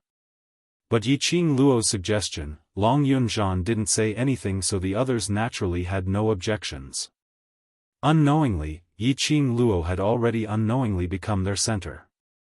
Long Yunzhan's eyes flashed slightly as his eyes revealed a glint of admiration. This was indeed a good way to kill 2 birds with 1 stone. Not only could it help the world group gain more honor points, it could also improve their own training. But whether they could complete the mission would depend on everyone's ability. Subconsciously, Long Yunzhan looked towards Dmo Xian, who was seated beside Yiqing Luo, wanting to see what opinions he had. But he saw Dmo Xian's pair of narrow peach blossom eyes, from the start till the end, had never left Yiqing Luo's side profile. His eyes were filled with gentleness. A gentleness which belonged to Yiqing Luo alone. His slender fingers held a cup of tea as he leisurely drank the tea. He wasn't worried at all, as though he was extremely assured towards Yiqing Luo, and believed in all the suggestions which Yiqing Luo raised. The questions which Long Yunzhan wanted to ask, eventually stopped in his mouth. These 2 days, Dmo Xian's attitude towards Yiqing Luo was the clearest to them. Dmo Xian would never easily obstruct Yiqing Luo's growth and improvement. This kind of free love was enough to prove Dmo Xian's sincerity towards Yiqing Luo. In his mind, Xiao Jin's words suddenly rang, "Ah Zhan, we have a good brother, a very good brother." Long Yunzhan's hands suddenly clenched tightly. The next morning, the group of them were all ready to set off. The youngsters in the world group were exceptionally excited. This was the last day of their holiday, and it was also their first time going on a large-scale mission as a group. Magic Beast Forest. That place which numerous mercenary groups wanted to go on experience training, this was their first time going, so their hearts were filled with anticipation. Magic Beast Forest. Other than mercenary groups going on missions, there were many academies classes, large families, young masters and young ladies etc. who went on various experience training here. Magic Beast Forest's high-leveled missions. Once it's completed, there will be a total of 80 mercenary group credit points, and there will be other medicinal herbs as rewards. Long Yunzhan arranged the mission scroll which he had just received as he spoke. 10 high-level missions for only 80 mercenary group honor points. Thinking about it. A high-level rare mission actually rewarded 150 honor points. As expected, that mission had been categorized incorrectly. Speaking of the reward, Yiqing Luo turned her head and looked at Long Yunzhan. "Yesterday I handed in that high-grade rare mission's reward. I need 2 medicinal herbs." Back then, what attracted her the most was the 2 medicinal herbs. Long Yunzhan took out all the rewards from the metal space and placed them on the table. The sound of 500 gold coins clattering against each other was crisp and clear. The eyes of the youths were about to pop out. Profound Ice Immortal Root, Infant Grass. I only want these 2 ingredients. Yiqing Luo took the 2 herbs over. The mercenary group's development cannot be without the support of money. Now all the money earned from the missions, temporarily store it. It is very important for the future development. These 2 herbs. Baiming Lulu narrowed her eyes as she fiddled with the Profound Ice Immortal Root and sniffed it. Isn't this medicine used to treat bone injuries? When the youngsters heard that, they immediately looked towards Yiqing Luo.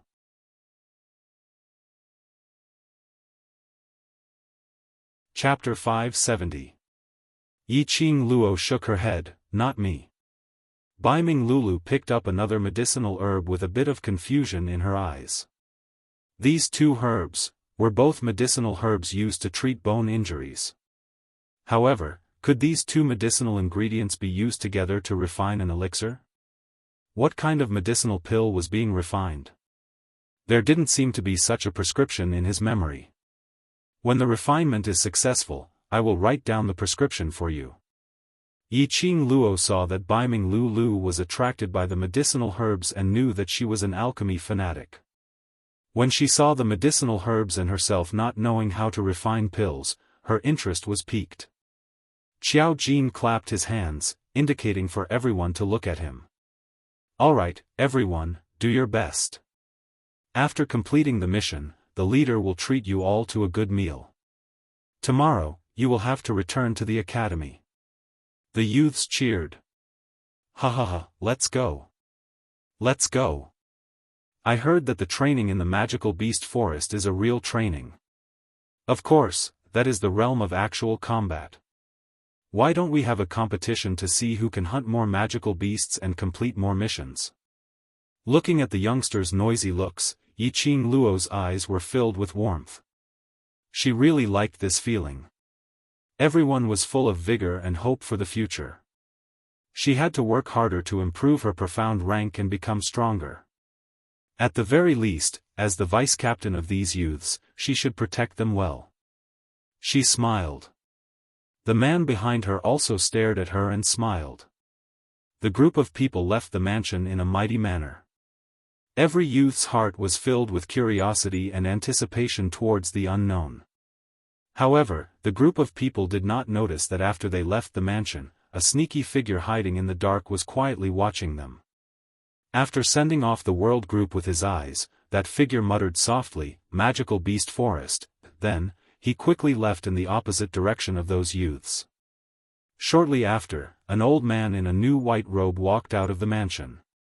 He stroked his beard, looked at the sneaky figure meaningfully, and shook his head with a smile. It was better to leave the matters of the young to the young. Thus, he did not lend a helping hand. What's more, the little girl didn't seem to need his help. Since he was picked up by the little girl, he would guard this mansion for the little girl. With this thought in mind, the old man leisurely strolled back into the mansion. The youngsters of the world group stopped at the entrance of the magic beast forest. The breeze was chilly, and the ground was covered with withered leaves that had sunk into the soil. There were also countless footprints of horses, magical beasts, and humans. There was a fishy smell in the humid air. As far as the eye could see, apart from the lush forest and trees, there was more lush forest and trees. Dense branches and leaves grew all over the place. Only a faint ray of light could be seen. Just the outer perimeter alone gave off a dangerous aura. The youth's legs were trembling from excitement and excitement. While they were standing at the entrance, there were also neat teams that walked past them. There were 30-man teams, 50-man teams, and 100-man teams among them. He looked majestic and handsome. The youths stared at those teams in a daze. The blood in their hearts was boiling. Exciting. It was too exciting. From now on, they had also become a part of such a handsome team. "Are you guys ready?" Yiqing Luo's cold voice was filled with an irresistible charm. The youngsters immediately puffed out their chests, as their voices were loud and clear, "Ready."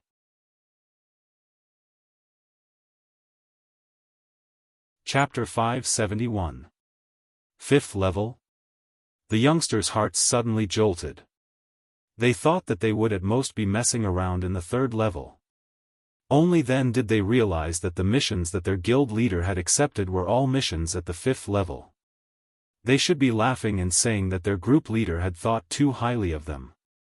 Or should they be crying and howling that their group leader wanted their lives?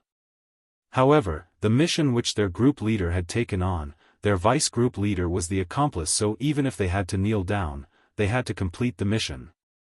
Under the leadership of the few of them, the youngsters took their first step forward without any hesitation. They started from the first level and moved upwards. Along the way, Yiqing Luo and the rest walked at the front, and when they saw magical beasts, they would give way without any intention to make a move. Whereas for those youngsters behind them, Qiao Jin and Yan Xiaoyi, according to their abilities, were split into 10 over groups of 5 to carry out hunting of the magical beasts. Whereas Shiju and Little Nine followed behind, picking up the magic cores. First and second level magical beasts, their levels were rather low and their magic cores were few and far between. Just like this, the group of them directly killed their way to the fourth level. The youngsters at this moment were all stained with blood. Some of them, but most of them were the bloodstains of the magical beasts. And the more they fought, the more courageous they became. From the initial apprehension, to the later part where it was smooth sailing. The 5-man team's coordination became more and more tacit. From the initial frantic killing of magical beasts, to the instantaneous killing of a magical beast. At this moment, they had also deeply understood what Yiqing Luo had said. Only through battle was the only way to become stronger. 4th-level magical beasts were all intermediate-level magical beasts, with some high-leveled magical beasts mixed in. As compared to the 3rd level and below, their abilities had increased by more than one-fold. The youngsters' battle speed, because of the magical beasts becoming stronger, became slower and slower. Group leader, quickly look. There's another group of mercenary group in front. Suddenly, a loud and clear man's voice was heard from not too far away. Yiqing Luo, Long Yunzhan and the rest stood by the side, carefully observing every youngster's actions, occasionally opening their mouths to give some pointers. Suddenly hearing a stranger's voice, Yiqing Luo looked towards the direction of the voice. She saw a mercenary group popping out from the forest. They were dressed in a blue-colored mercenary group uniform, and the mercenary group badge on their chest indicated that they were a bronze plate mercenary group. Looking at it, it should be a 100-men group. Appearing at the 4th level, and on the same path as them, it should be a high-level mission team heading towards the 5th line. As soon as the man finished speaking, a man with a long blade in his hand crossed the forest. The man's facial features were decent, and his attire was slightly different from the other members. A majestic azure dragon totem was embroidered at the bottom of the man's clothes. From the looks of it, this man's position in this mercenary group was quite high. Guild leader, these people seem to be heading towards the 5th level as well. When that man heard that, his brows creased slightly as he squinted his eyes and impolitely sized up Yiqing Luo and the others. His gaze swept across the youths who were fighting, and then swept across the 7 people who were chatting leisurely at the side. His eyes were filled with disdain. They are just a bunch of trash who overestimate themselves. There is no need to take them to heart. After saying that, the man who was addressed as the leader snorted and turned around to return to his team. Hearing their leader say this, the other members were relieved. A useless mercenary group could not affect them at all. Since they wouldn't snatch the quest items from them, then they didn't care. Yiqing Luo gave a light laugh as her lips curled upwards in ridicule. There were really a lot of arrogant people.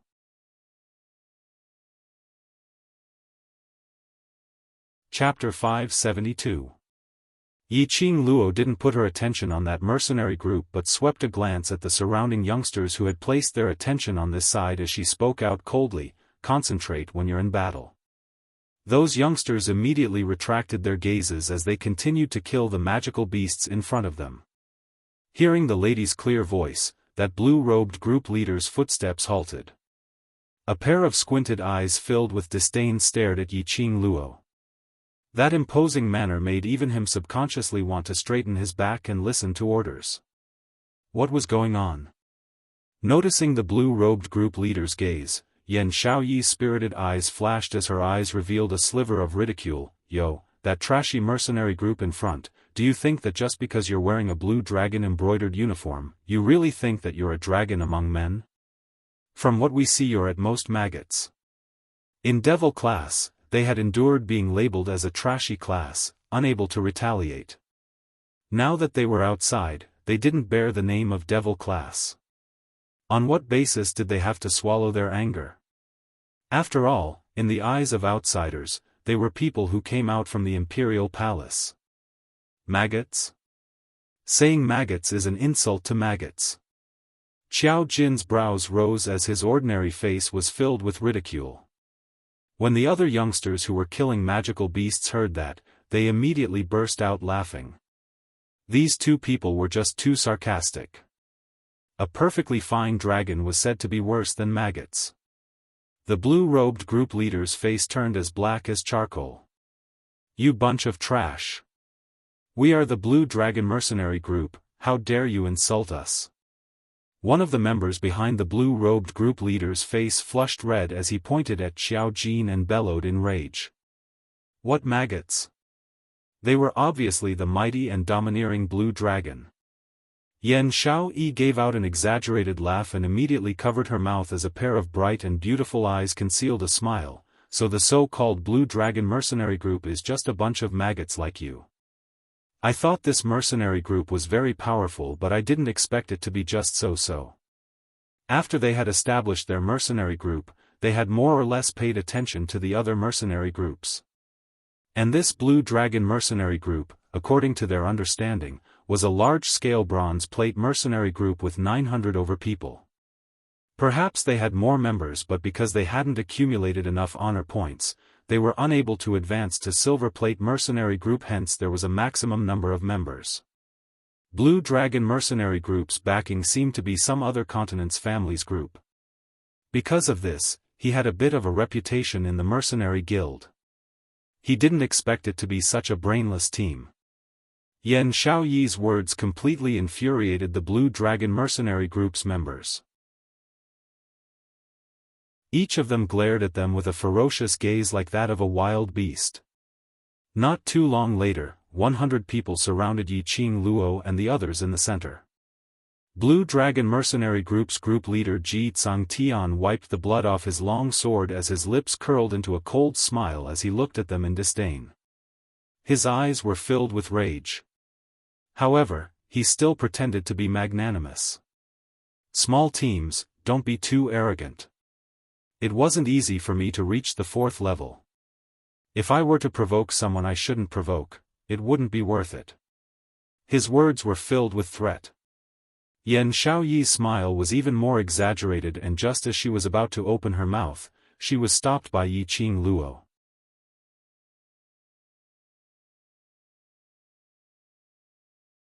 Chapter 573. Hearing Yi Qing Luo's words, Blue Dragon mercenary group's members were choked till they couldn't rebuke her. Just as the situation was extremely strange, they heard rustling sounds coming from the other end of the forest. Brother Tsangtian. Accompanied by a crisp sound, a middle-grade wolf beast slowly walked over. On the wolf beast's back, sat a young lady dressed in a pink silk floor-length dress. She had a youthful and beautiful hair tied up as her footwear jingled. Looking at the young lady's dressing, Yi Qing Luo's lips twitched. Did this fellow come to the Magic Beast Forest for sightseeing or for experience learning? Riding on a magic beast and dressed so heavily, if they met with danger, this set of equipment, would it affect their escape? Young lady's words are wrong. The young lady's slender eyebrows rose as her tone was arrogant. Brother Tsangtian isn't bullying your new mercenary group. But seeing your mercenary group being so disharmonious, he stood on the old mercenary group's standpoint and gave some guidance. While the young lady was speaking, she casted a disdainful glance at Yi Qing Luo. It wasn't hard to tell that after she saw Yi Qing Luo, her eyes were filled with jealousy. The minute the young lady spoke, Ji Tsangtian's face immediately rose into a smile as he nodded his head. Sister Nuo is right, this group leader is guiding them. That flattering smile on his face didn't attract the young lady Lan Ling Nuo's attention at all. Lan Ling Nuo's pair of watery eyes stared arrogantly at Yi Qing Luo. She had always been extremely confident towards her own looks. In this West continent, the most famous beauty was Three Spring City's #1 beauty Yi family's eldest young Miss Yi Qing Qian. She had seen her before and she wasn't as beautiful as her. She had not expected. But today she met someone much more beautiful than Yi Qing Qian, than her. Lan Ling Nuo's eyes were filled with thick jealousy and unwillingness. Her slender hands under her sleeves clenched into fists. She tried her best to control her tone as she used a gentle tone. The few of you should be your mercenary group's bosses, right? Yi Qing Luo's brows rose as she naturally saw the young lady's hostility towards her, as she felt that it was funny. Lan Ling Nuo continued, as the core members of the team members are doing their best to kill the demonic beasts, but you guys are leisurely chatting and having fun at the side. Your team leader has bosses like you guys, it's really. With that, she didn't continue speaking. She only sneered disdainfully. She didn't need to say anything. Ji Tsangtian instantly laughed out loudly. That's right, that's right. Look at me. I'm fighting with my teammates, killing magical beasts with my brothers. That's what a team is. Immediately after, he looked at Lan Ling Nuo. His flattering manner was like a puppy that had gotten a bone. Sister Nuo, tell me, am I right? Lan Ling Nuo's gaze finally shifted towards him. She then flashed a smile and nodded vigorously. Brother Tsangtian is right. Are they a pair of idiots? The two of them were a perfect match. Arrogant and conceited, he wouldn't even know how he died one day. Lan Ling Nuo's words infuriated the surrounding youths who were killing magical beasts. One of the small team had just finished off the magical beasts in their hands as they raised their weapons and rushed up, pointing at Lan Ling Nuo as they shouted angrily, "Who said the team leader is leisurely? What's called a team? You don't know anything at all. On what basis are you slandering our team leader?" When one of them opened his mouth, the other small teams couldn't help but roared out. These youngsters were still young and had not experienced the affairs of the world. These people could slander them, but slandering the person whom they revered was even more unacceptable than killing them. Enough. Yiqing Luo's cold voice was devoid of any emotions.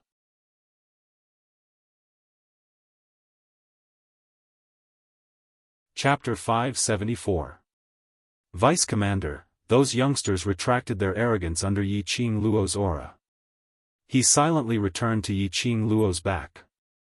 Ha ha ha. Look at that bunch of trash, they are indeed trash. A member of the Blue Dragon mercenary group let out a mocking laugh. That's right. Do you think that you're an expert just because you've reached the 4th level? You still want to go against our Blue Dragon mercenary group? Is a small mercenary group qualified? I really don't know what these pieces of trash are doing here. They are as timid as mice.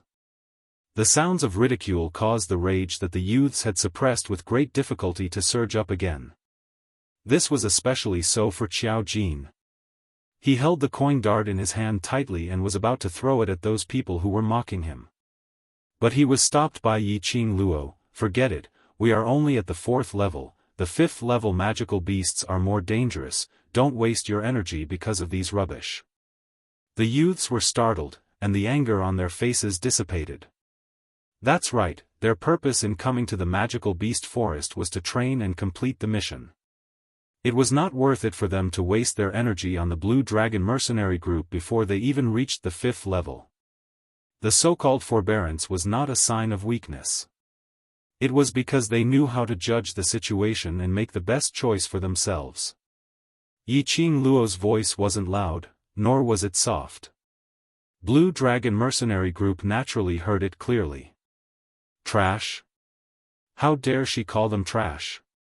Ji Tsangtian's eyes widened in anger as his disgust towards Yiqing Luo deepened. However, Yiqing Luo really brought those youngsters along, as though she totally disregarded them as she walked straight ahead. The youths passed by them one by one.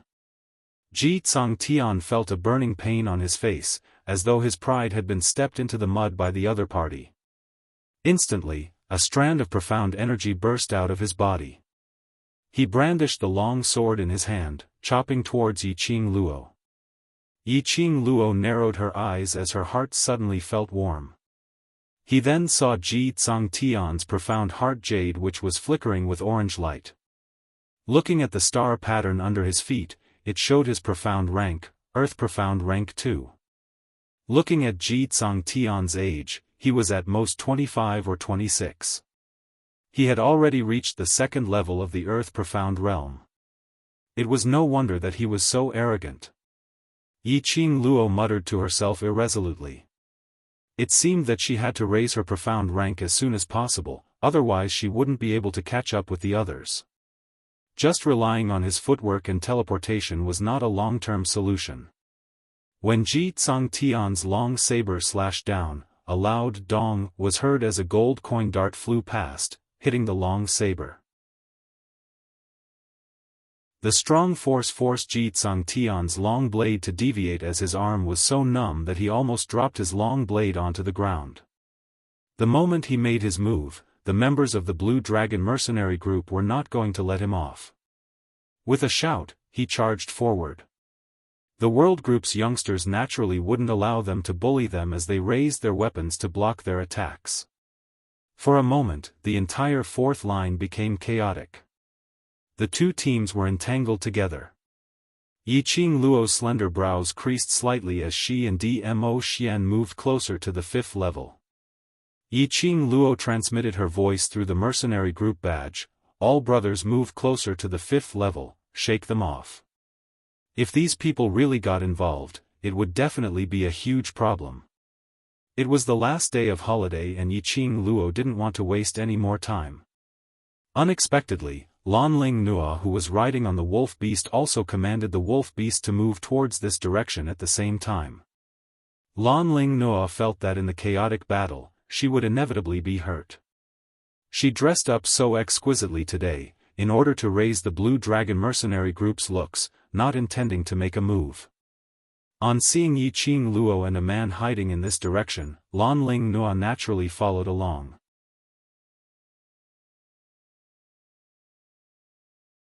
Chapter 575. Lanling Nua shrieked in terror. The pain from the fall was a small matter, but if she were to ruin her meticulously dressed up, then the loss would outweigh the gain. But the pain that she imagined didn't come. Her body fell into a warm embrace. That embrace was incomparably wide, and through the thin clothes, she seemed to be able to feel the warmth from the person behind her. A sandalwood fragrance entered her nostrils. Lanling Nua subconsciously opened her eyes and looked at the person behind her. This glance met with a pair of sparkling peach blossom eyes, as though it was a whirlpool, sucking her soul into it completely. The face that entered her eyes was so ordinary and ordinary. But unfortunately, that pair of peach blossom eyes added a unique charm to that ordinary face. Lanling Nua's heart suddenly started to beat rapidly. Her eyes were filled with shyness as she put on a smile which she thought was the most beautiful, as both her hands wrapped around his neck, speaking in a sweet voice, "Little brother, thank." Lanling Nua had just opened her mouth when her body suddenly turned light as she fell onto the ground. "You." Lanling Nua stared at Dmo Xian in disbelief, totally unable to believe that there would actually be a man who rejected her. He had obviously caught her. Wasn't it to be a hero saving a damsel in distress? He actually pushed her away. Lanling Nua's eyes were filled with astonishment as she could clearly feel that Dmo Xian had let go of her without any hesitation. Following that, he was expressionless as he watched her fall onto the ground with an apathetic gaze. Following that, as though he was infected with germs, he pulled out a handkerchief and wiped his hands. Dmo Xian was moving swiftly, and the minute he let go, due to inertia, Lanling Nua fell onto the ground and was blown by the strong gale as she tumbled. The surrounding was lush and the ground was filled with branches mixed with soil. This tumble caused Lanling Nua's pink soft silk clothes to be ripped open, and finally, with a tearing sound, her sleeves were ripped off from her shoulders and her pink underwear could be seen indistinctly. Her meticulously bundled hair was hooked onto the branches and strands of hair were ripped off as her scalp started to hurt. "Sister Nua." Ji Tsangtian's heart shuddered fiercely as he hurriedly ran up and carried the disheveled Lanling Nua into his arms. When he looked down, he could see the beautiful figure of a woman under the white arm that was exposed after Lanling Nua was torn apart. Ji Tsangtian's throat moved as he forcefully swallowed a mouthful of saliva and removed his outer robe, draping it over Lanling Nua. "Bitch!" B***TCH. Lanling Nua was so angry that her entire body was trembling. Her battered face was contorted to the extreme. Ji Tsangtian had never seen her in this state, and he was momentarily stunned as the hand which was wrapping her clothes froze. Lanling Nua realized that she had lost her composure and forcefully suppressed the anger and fury in her heart. She pinched herself hard with the hand that was wrapped under the robe. At that moment, Lanling Nua's beautiful eyes oozed out a drop of blood. Instantly, the beauty's tears rolled down her cheeks. "Brother Tsangtian."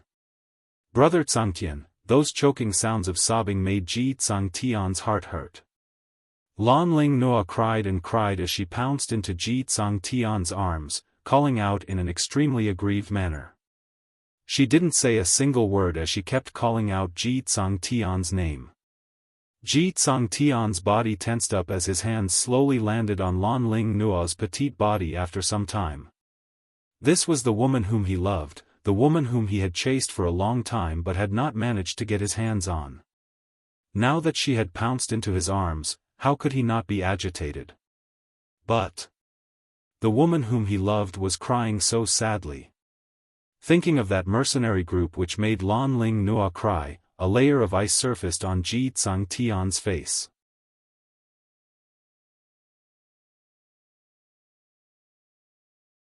Chapter 576. Yiqing Luo didn't know that she was hated by the Blue Dragon mercenary group. Even if she knew, it didn't matter to her. In her eyes, that kind of conceited group wasn't worth her effort. Yiqing Luo led the world group as she stepped into the 5th level. The minute they entered the 5th level region, the surrounding atmosphere apparently turned heavy. The air seemed to be filled with a damp blood stench.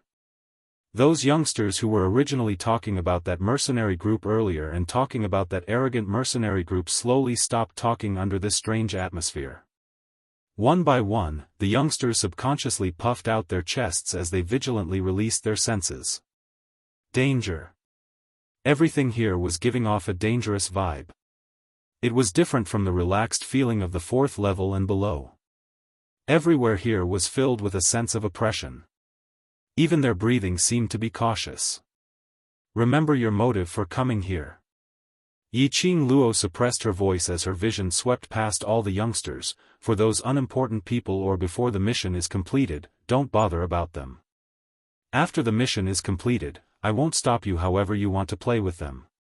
Towards the Blue Dragon mercenary group, if the world group's youngsters really wanted to make a move, Yiqing Luo wouldn't stop them because she was afraid of trouble.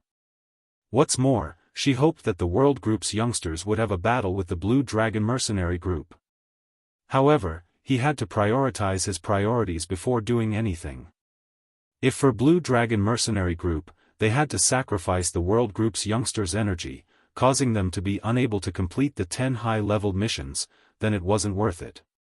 The world mercenary group itself didn't have the advantage in terms of numbers.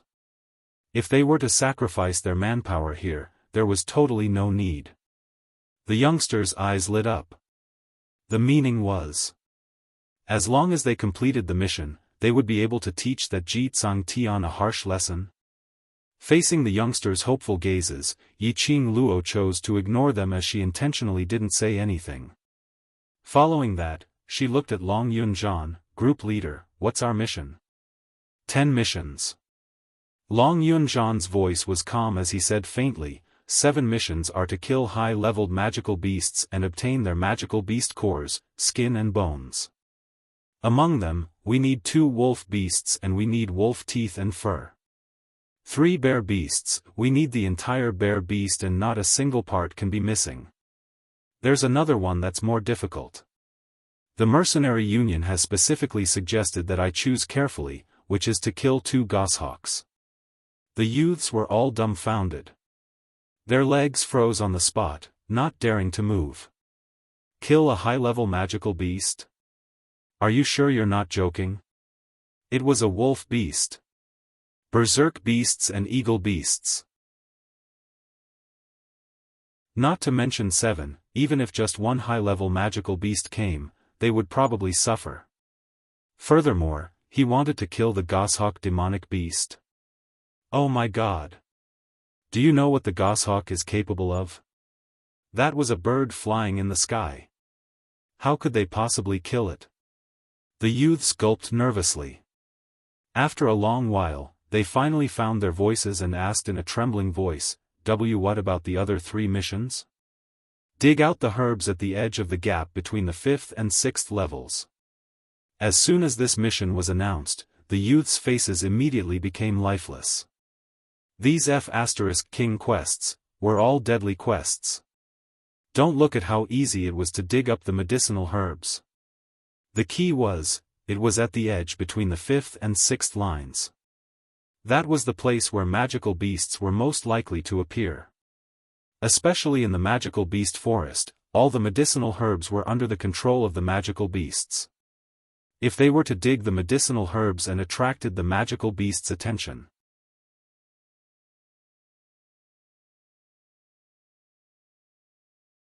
Chapter 577. Yi Qing Luo's eyes were in deep thoughts as she regrouped all these missions in her mind. Based on the youngsters' abilities, if they were to split into 5 people to deal with high-leveled magical beasts, it was not possible. High-leveled magical beasts as compared to intermediate-leveled magical beasts was not just a difference of 1 level. Why not? Yi Qing Luo's slender brows rose slightly as she discussed with Long Yunzhan, group leader, 7 high-leveled magical beasts. It's too dangerous to split them up. Why not we do the same mission together? Splitting them up was not only dangerous, but to the youngsters, it was too strenuous.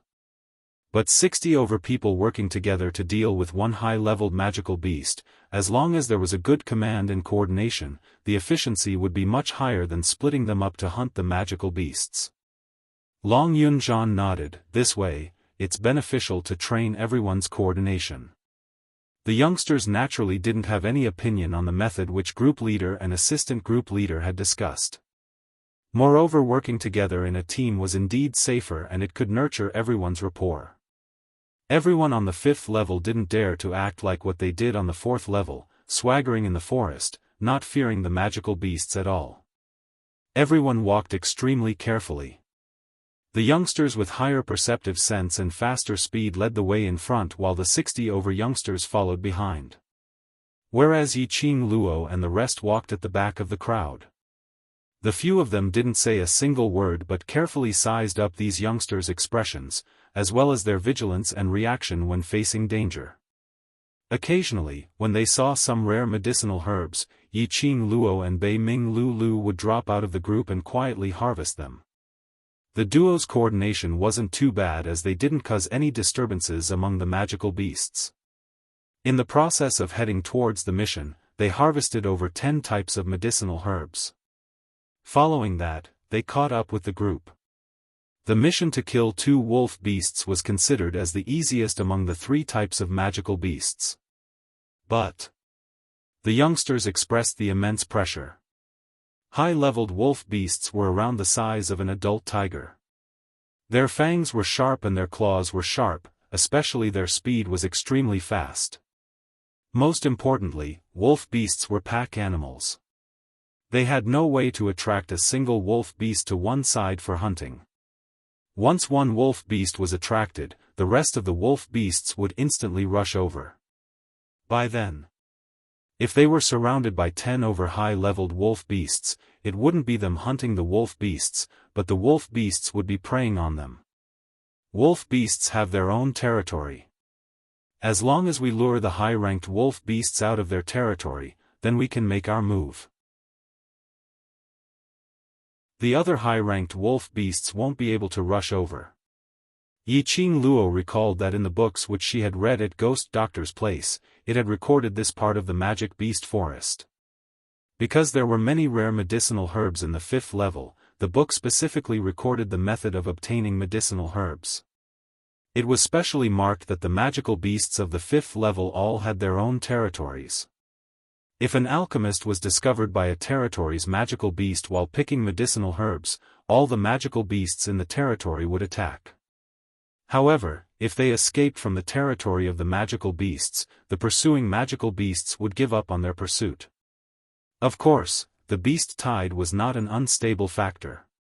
When Long Yunzhan heard that, his handsome brows creased slightly as his azure blue eyes revealed some puzzlement, as though he didn't understand how Yi Qing Luo knew about the matters regarding the magical beast's territory. When the other youths heard this, they saw Baiming Liancheng's eager expression. Group leader, vice group leader, let me try. The youth's face was filled with excitement and agitation. He did not cower or try to be brave at all. He exuded an aura of confidence.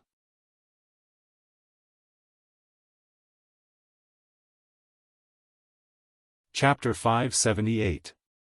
Baiming Liancheng's skills weren't bad at all. After coming out from Death God Castle, he had consecutively risen by 2 levels and his skills had become even more agile. After obtaining Long Yunzhan's permission, he leapt up and burrowed into the bushes. In a blink of an eye, he had already lost track of him. His presence seemed to have disappeared. The youngsters searched for a long time and released their senses. They couldn't sense Baiming Liancheng's presence at all. Yi Qing Luo nodded her head satisfactorily. No wonder Baiming Liancheng dared to volunteer himself, so he had this ability. He was able to conceal his presence completely, blending into one with the surrounding environment. Like a chameleon, he was able to conceal himself at all times. Baiming Liancheng hid in the dark as he kept nearing the wolf pack. Not too long later, he saw 10 wolf beasts gathering by the stream to drink water. This stream flowed down from the 7th level all the way to the 1st level. There were only 2 such streams in the entire magic beast forest for the magic beasts to draw water from. 10 wolf beasts would raise their heads from time to time as their mouths gave out sharp howls. After howling for a while, they bent over to drink water. Groping around, after about half an incense's time, those 10 wolf beasts left in a group. Just at this moment, the last wolf beast howled as its entire body was flung out fiercely. That wolf beast, which was the size of a tiger, directly broke a thick and sturdy tree. Awoo, waves and waves of wolf howls rang continuously. The wolf pack's sharp eyes looked around as their noses twitched, but they didn't smell anything strange nearby, nor did they smell any dangerous presence. After howling for some time, eventually these wolf beasts all gave up. But that wolf beast which was flung out suddenly opened its eyes as it revealed an ominous glint as its mouth opened wide, revealing its sharp fangs. Its huge fat body slowly got up from the ground. Following that, its gaze stared towards a certain direction in the depths of the forest as its body shot out like an arrow as it charged forward. Awoo, the pack of wolf beasts behind didn't understand what was going on. By the time they wanted to catch up with their companions' footsteps, they had already lost sight of that wolf beast. Yi Qing Luo and the rest stood at their original spots, waiting for Baiming Liancheng. Everyone was curious, what method would Baiming Liancheng use to lure one wolf beast over? At this moment, a figure suddenly sprang out from the bushes. At the same time, Yi Qing Luo shouted, "Spread out, surround them." The youngsters in the world group had long developed the habit of moving subconsciously when they heard orders. Upon hearing Yi Qing Luo's command, everyone swiftly dispersed, forming an encirclement. A huge wolf beast leaped into their encirclement. What was going on? It really was a wolf beast, a lone wolf beast? Why are you still in a daze? Attack! Yi Qing Luo's cold voice rang out sharply. Only then did the youths come to their senses. They gripped the weapons in their hands and began to attack the wolf beast. Xiao Jin and Yan Shao Yi commanded while Yi Qing Luo retreated to one side. She looked at Baiming Liancheng, who was wiping his sweat. There was still a trace of shock on his face, but when he saw the youths kill that wolf beast together, his eyes were filled with satisfaction. Yi Qing Luo's pink lips curled slightly as she walked over and lightly patted his shoulder. "Liancheng, you've done well." This encouragement was extremely light, extremely slow, and contained a tinge of gentleness. Baiming Liancheng's body stiffened as the hand which was wiping his sweat squatted on his forehead. He turned his head and met with Yi Qing Luo's smiling eyes.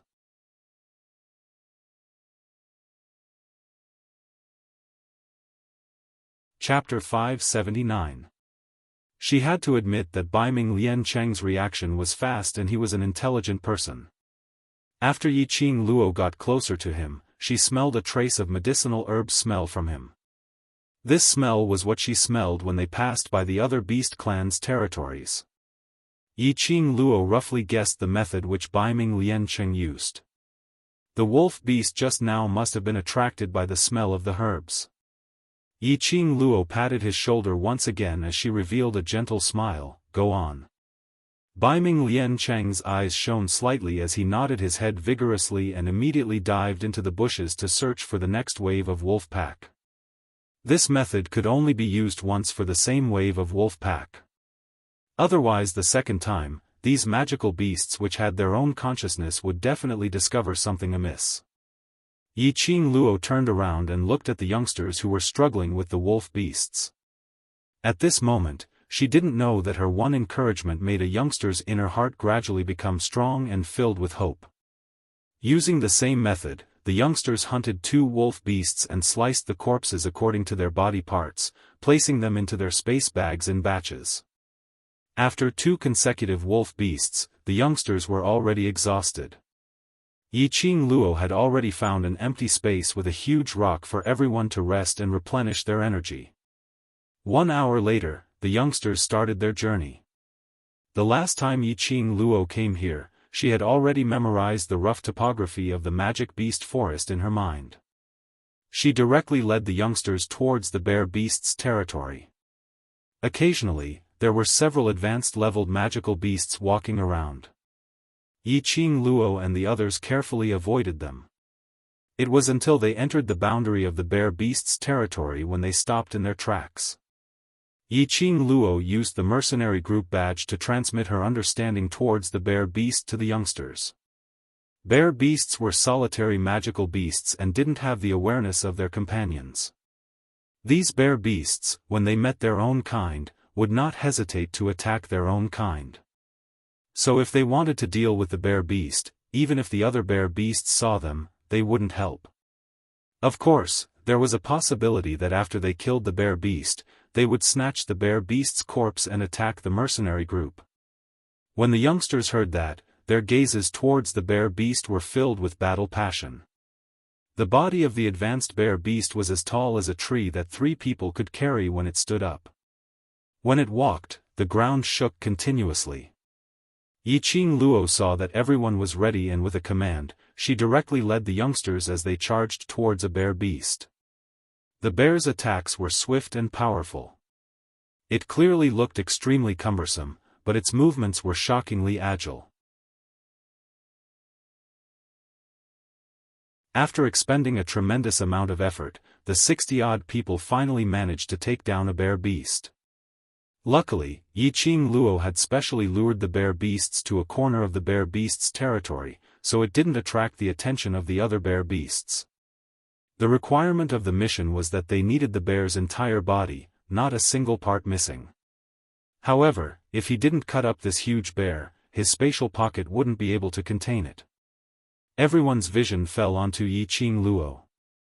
They remembered that Yiqing Luo had a realm ring in her hands which could store many things without any restrictions.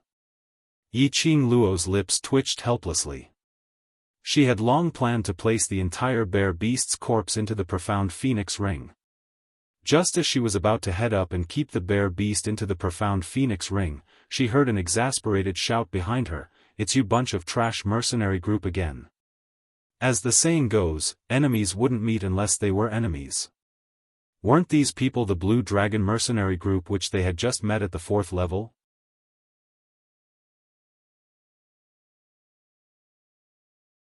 Chapter 580. Yiqing Luo suddenly had a bad premonition. Blue Dragon mercenary group's mission, surely it couldn't be a bear beast, right? If this was really the case, then their battle with Blue Dragon mercenary group would probably be brought forward. Indeed, in the next second, she saw Ji Tian leading a group of people as they walked up in quick steps. His vision swept past that bear beast's corpse on the ground as his eyes sparkled with a strange glint. Ji Tian had a different view towards this group. He originally thought that these youngsters were merely gathered together to find some fun. Moreover, looking at them, all of them were obviously frail people without the strength to truss a chicken. Even if they looked handsome and dainty, that didn't change the fact that their cultivations were low. But this group of trash which he looked down on actually managed to kill a bear beast.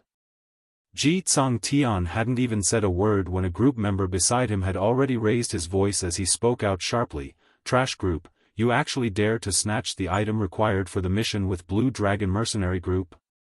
This bear beast belongs to us Blue Dragon mercenary group." Ji Tian frowned and was just about to say something.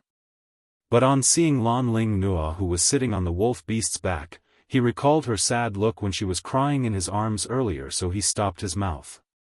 That's right, this was merely a mercenary group formed by a bunch of trash.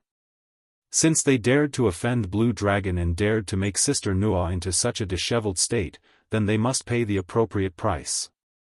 This bear beast, don't even talk about whether it was the item required for their mission. Even if it wasn't, he, Ji Tsang Tian, was determined to get it. Anyway, this kind of matter often happened between mercenary groups. But when that group member's words entered the world group's youngsters' ears, it incited everyone's dissatisfaction. Tong Ziqing's expression was cold as she berated coldly, "This bear beast was obviously killed by us first, so naturally it belongs to us." "You killed it?" The group member sneered. "What evidence do you have to prove that you killed it? Who would believe that? If I say it's killed by us Blue Dragon mercenary group, then this magical beast is our mission item." This was obviously a robber's theory. The world group's youngsters' expressions instantly turned extremely ugly as all of them clenched their fists tightly, wishing that they could rush up and give them a good beating. Damn it! Did they need to be so open about snatching things? Did they need to speak such blatant lies? Shameless to the extreme. Their worldview had been refreshed. They didn't make a move, as they kept observing Yi Qing Luo's intentions. They remembered Yi Qing Luo's words. Everything had to be prioritized. They had just killed the bear beast and were currently exhausted. If they were to really clash with the Blue Dragon mercenary group now, they would definitely not be able to gain any benefits. But, to let them swallow this grievance, they really could not do it. Yi Qing Luo's expression remained calm as her charming eyes stared coldly at Ji Tsang Tian, as her lips curled into a smirk of ridicule.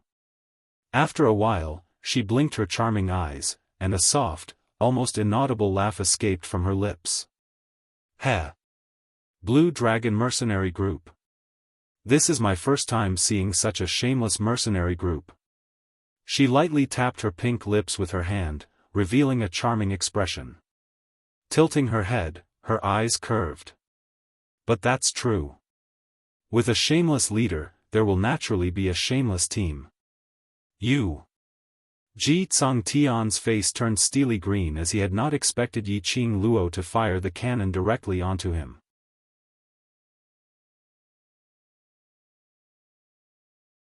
Chapter 581. The World Group? Ji Tsang Tian's expression changed once again. The group which he had always regarded as trash, was actually the World Group? Towards the World Group's name, some middle and lower-ranked mercenary groups in the mercenary world had all heard of it. He naturally had heard of the World Group before. Damn it! Why hadn't he thought of it from the start? It was rumored that the World Group's members were formed by a group of 17 to 18-year-old young men and ladies, and all of them were handsome and beautiful. Whereas the World Group's group leader was an outstanding temperament and an ice-cold-looking blue-eyed man. There was also a vice group leader who was an exquisite-looking young lady with enchanting brows and eyes, possessing a peerless beauty. These people in front of them, didn't they fit these rumors? He actually treated the other party as a trash group. Just based on 60 over young youngsters, they accepted a high-grade rare mission and directly rose to a bronze plate mercenary group. It could be seen just how much honor points that high-grade rare mission rewarded. The higher the honor points, the higher the difficulty of that mission, which was totally impossible to complete. But the World Group managed to do it. They broke the Mercenary Association's legend of the number one mercenary group, which had always been worshipped as a god group, replacing it to become the second legend. Ji Tsang Tian's heart started to feel apprehensive. He even felt a little terrified and uneasy as he didn't want to have any more clashes with this group. Qualifications? Just based on you, do you even have the qualifications to talk about qualifications with Brother Tsang Tian? Lan Ling Nua stared fiercely at Dmo Xian. She remembered that it was this man who threw her out earlier. It was merely because of inertia that she accidentally fell into his arms. As a man, facing a beauty throwing herself into his arms, shouldn't he take the chance to be a hero to save the beauty? She didn't despise him for his ordinary looks and ugly looks, allowing him to touch her beautiful body, and he actually despised her? Since young, Lan Ling Nua had never suffered such humiliation before. Brother Tsang Tian snatched the magical beast back. Teach them a fierce lesson. Lan Ling Nua clenched her fists tightly as she suppressed the malevolent expression on her face, trying her best to put on a coquettish attitude. She wasn't a mercenary group member and didn't understand what the world group was, nor did she know what glorious deeds were there under the heavens. Moreover, under Ji Tsang Tian's daily bragging, Lan Ling Nua unanimously agreed that Blue Dragon Mercenary Group was an especially powerful mercenary group. How could these young and small mercenary groups be compared to Blue Dragon Mercenary Group? Ji Tsang Tian's original intention to retreat started to hesitate again. Lan Ling Nua obviously bore a grudge against the world group. If he chose to retreat now, wouldn't his sister Nua laugh at him for being useless? He knew better than anyone else how he usually boasted about the Blue Dragon Mercenary Group in front of Lan Ling Nua. Otherwise, Lan Ling Nua wouldn't have followed them to the magical beast forest. Originally, he wanted to show off his prowess in front of Lan Ling Nua and then express his love for her. He had loved Lan Ling Nua for such a long time. How could he destroy everything now? No man was willing to let the woman he loved look down on him. Ji Tsang Tian clenched his fists tightly as he straightened his back and stood in front of his group members, looking at Yiqing Luo arrogantly. If you know what's good for you, bring your men and leave this place now, otherwise. Don't blame this group leader for not showing any mercy. That arrogant look, forcing himself to put on a fearless look, made Yiqing Luo laugh. She had been observing Blue Dragon Mercenary Group and observing Ji Tsang Tian.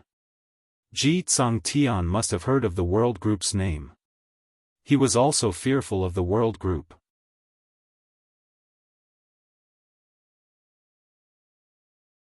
Chapter 582. Even now, although there was no fear on Ji Tsang Tian's face, but if one took a closer look at his slightly trembling body, one would still be able to tell. Seeing that the leader had spoken, the member became even more spirited. As if he had found a backer, he shouted again, "Did you hear that? Our guild leader is magnanimous and won't bicker with your trashy team. Get lost right now." Yiqing Luo's eyes narrowed slightly as she didn't even bother to take a look at Ji Tsang Tian. She directly bent down as her feather fan touched the bear beast's corpse slightly. A fluorescent light flickered, and the huge bear carcass disappeared in the blink of an eye. Blue Dragon Mercenary Group's members all opened their eyes wide, as even using their toes to guess that Yiqing Luo must have done something to this bear beast's corpse. This action was obviously provoking them on purpose. "You, how dare you?" That group member was so infuriated that his face flushed red as he pointed at Yiqing Luo and berated, "You even dare to snatch our Blue Dragon Mercenary Group's mission item, don't blame us for bullying you." They spoke righteously, as if they were the ones who had killed the bear beast. Yiqing Luo gave a cold laugh as she turned around and walked deeper into the eerie cold. How could the members behind him endure such provocation? This woman in front of him actually dared to look down on him. He wanted her to pay a painful price. That member clenched the weapon in his hand tightly as he directly flew towards Yiqing Luo's direction. Yiqing Luo turned around with her back facing the Blue Dragon Mercenary Group. The surrounding the world group members were all looking at this scene. Not knowing if they were all silly or what, no one actually reminded Yiqing Luo. As for Yiqing Luo, she didn't seem to know that there was someone sneak attacking her from behind. Lan Ling Nua sat on the back of the wolf beast and watched the scene in front of her. A hint of elation flashed past her eyes. It's this kind of team. When their boss is being ambushed, they can only stand by and watch. This is retribution. She was hinting at the fourth level. Yiqing Luo and the rest were leisurely chatting by the side, while the other youngsters were clearing the way around them. When the members of Blue Dragon Mercenary Group heard this, they felt that it made sense. This was retribution. The members of this useless team put themselves in a high and mighty position, ordering their own team members around as they pleased. He deserved to be abandoned by his own team members. Just as Blue Dragon Mercenary Group's members thought that Yiqing Luo was dead for sure. The ambushing member suddenly let out a blood-curdling scream. With a whoosh, the figure was kicked into the bushes at the side. The sound of a heavy object falling to the ground was accompanied by the painful wails of the regiment member. It was extremely ear-piercing. What was going on?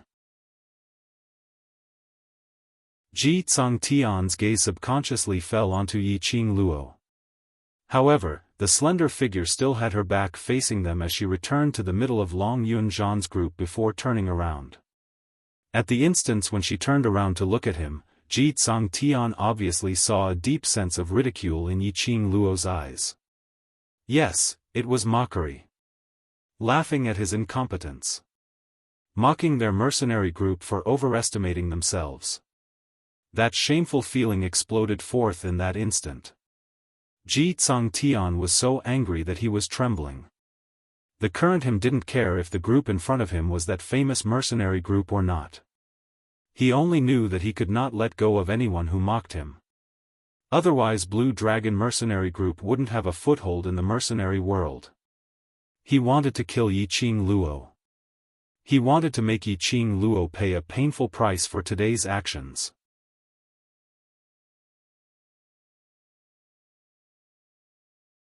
Chapter 583. The other party was just a trashy mercenary group. Why did it feel that?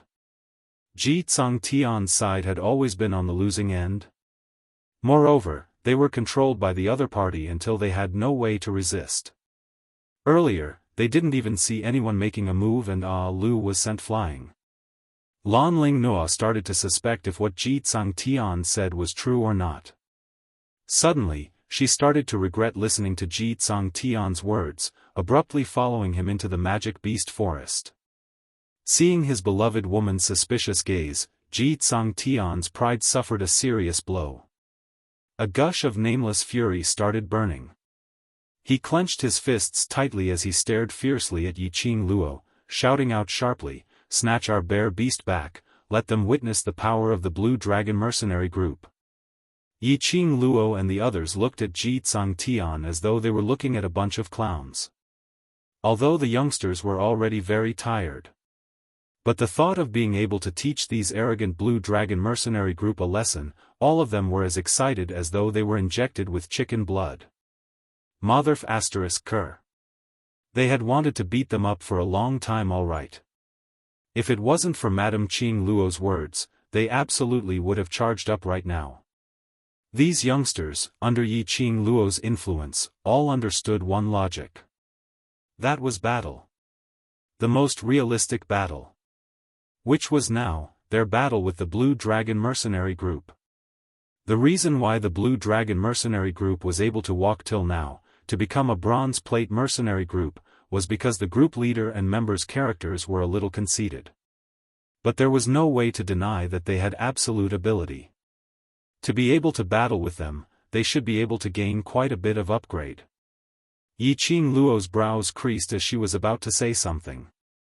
Suddenly her ears moved slightly as her vision seemed to have touched something. Her eyes suddenly narrowed as she gave a tender shout, "Retreat immediately." Her expression became solemn. Dmo Xian and Long Yunzhan's expressions instantly sunk as their gazes shot towards the direction of that member called Lu at the same time.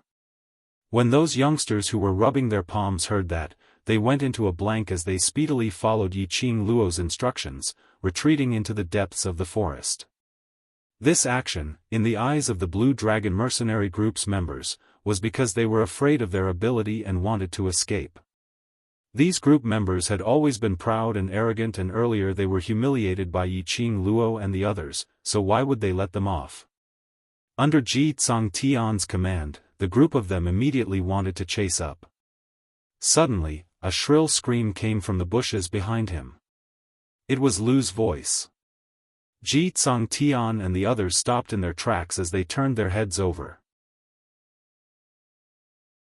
only to see a huge, pitch-black object poking its head out from the bushes. When he stood up, he was as tall as a mountain. It was a beast, a pitch-black beast. Its legs stood on the ground, and one of its claws hooked Lu up with only one nail. Lu was already a 25-year-old adult man with a tall and sturdy figure. But compared to the giant beast's fingernails, it seemed so tiny. He was as small as an ant. Without any explanation, the giant beast stuffed the person it was hooking onto into its mouth. Instantly, blood splattered everywhere. Lu didn't even let out a scream before he was chewed up and swallowed into the belly of the giant beast. All the members of the group were scared silly. What kind of monster was this? It actually swallowed a living person just like that? Just as they were in a daze, that giant beast started to move once again as it walked out of the forest. Just one step and it covered a long distance.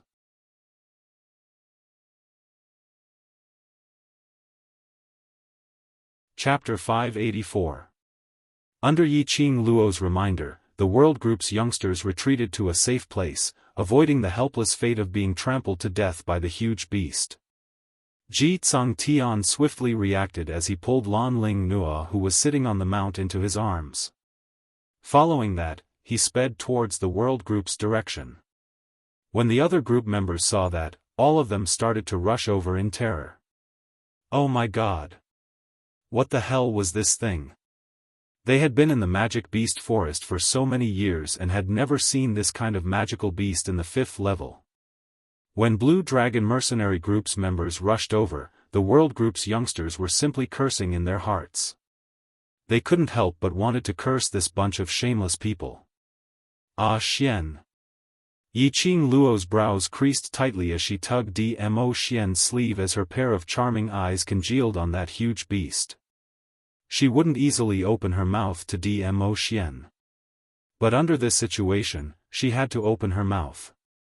This huge beast was too dangerous.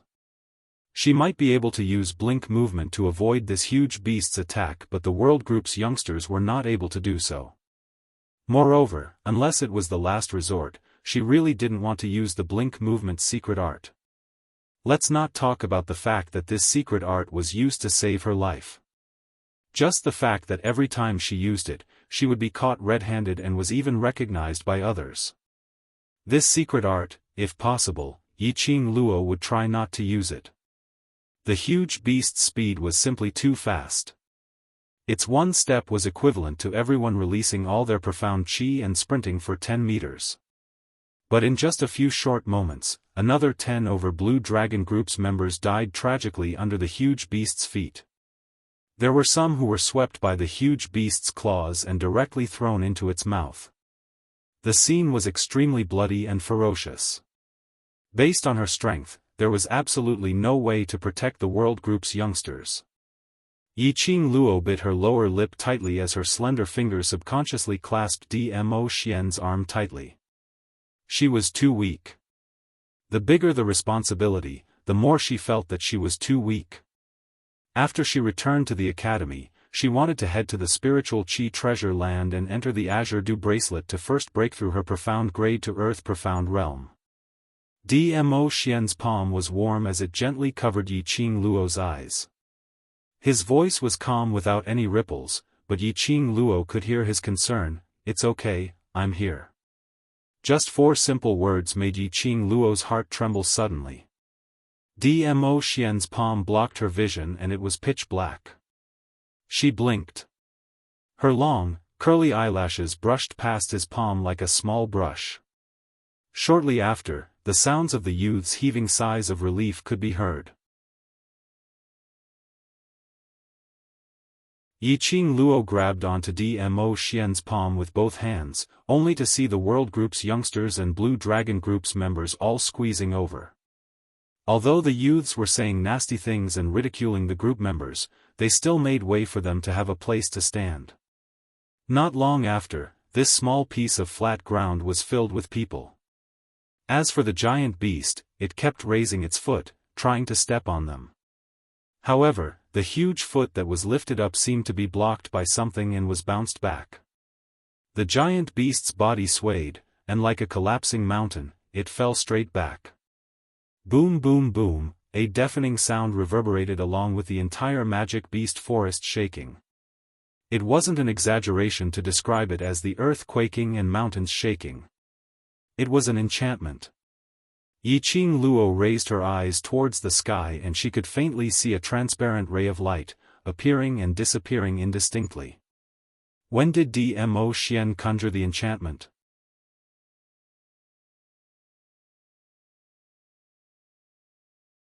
Chapter 585. What is that thing? The group members heaved a sigh of relief as their legs were so weak that they couldn't even stand properly. They had all witnessed their own comrades being eaten up by that huge beast, being trampled to death by that huge beast without any chance to resist at all. They didn't know how long this barrier could last for. If there wasn't a barrier, wouldn't they all die under this huge beast's feet? Yiqing Luo's brows creased tightly as she stared at that huge beast which was crawling up, as her eyes narrowed slightly. After some time, she released Dmo Xian's arm. Let me take a look at the surrounding situation. Dmo Xian's eyes sunk as he tried to grab her arm. Even he didn't know where this huge beast came from, so it was too dangerous to leave the barrier rashly. I'll ride on Little Nine and take a look in mid-air, nothing will happen. Saying that, Yiqing Luo sat on Little Nine's back. One man and one beast left the barrier and flew straight into mid-air. After leaving the barrier, Yiqing Luo then sensed a gust of stinky wild wind blowing continuously. That huge beast had already stood up and once again attacked towards the direction of the barrier. Yiqing Luo gazed afar and saw that not too far behind the huge beast, densely packed magical beasts were surging over. Just like a beast tide, surging forward in an extremely turbulent manner. What the? Forget about a heaven-defying huge beast, there was even a huge wave of magical beasts. They were going to be trapped in the magic beast forest to death. Lass. Suddenly old man Tsang's voice rang in her mind, this is troublesome. Not just troublesome, it was huge trouble. That magical beast. If I didn't recognize wrongly, it should be a 7th level advanced leveled mirage beast. Child Een. Old man Tsang's tone rose, apparently shocked by this huge beast. Even if it's a sky mystic overlord strong practitioner going against Child Een, they would also be at a disadvantage, not to mention you all. Yiqing Luo was overwhelmed with shock when she heard that. Her eyes suddenly widened as she stared unbelievably at that huge beast in front of her as her heart thumped. Even a sky mystic overlord is unable to go against it? 7th level. That magic beast forest's legendary level. Till now, no one had ever returned alive after entering the 7th level. How did this Child Een run from the 7th level to the 5th level? In the tens of millions of years of history of the magical beast forest, aside from large-scale beast tides, magical beasts would never cross the boundary that belonged to them. Moreover, even if it was a beast tide, it would at most be one level higher. This Child Een, could it be? Yiqing Luo's eyes suddenly sunk as her penetrating eyes reflected a cold glint, her eyes swiftly circling the surroundings. It was simply impossible for a high-level phantom beast of the 7th level to appear on the 5th level. But, if this high-level mirage beast was led here by someone, and the target was them, it was not impossible. Yiqing Luo's vision surveyed the surroundings alertly, as she carefully avoided Child Een. Vaguely, Yiqing Luo seemed to have seen a figure among the densely packed magical beasts. When she looked over again, the figure had disappeared without a trace. It was as if it was just an illusion. An illusion? Yiqing Luo frowned as her gaze turned chilly. No, it can't be an illusion. The appearance of these magical beasts and Child Een was indeed premeditated. Was it a ploy by the dark forces? To annihilate everyone who knew about the dark forces' comeback? Like how they massacred the marketplace, to destroy the world group? Yiqing Luo gave a cold laugh as she patted Little Nine. The man and beast returned to the array barrier once again, you're tuning in to the Xiaofan's Wuxia Tales YouTube channel. Don't forget to subscribe and join us on this journey to catch the most captivating stories.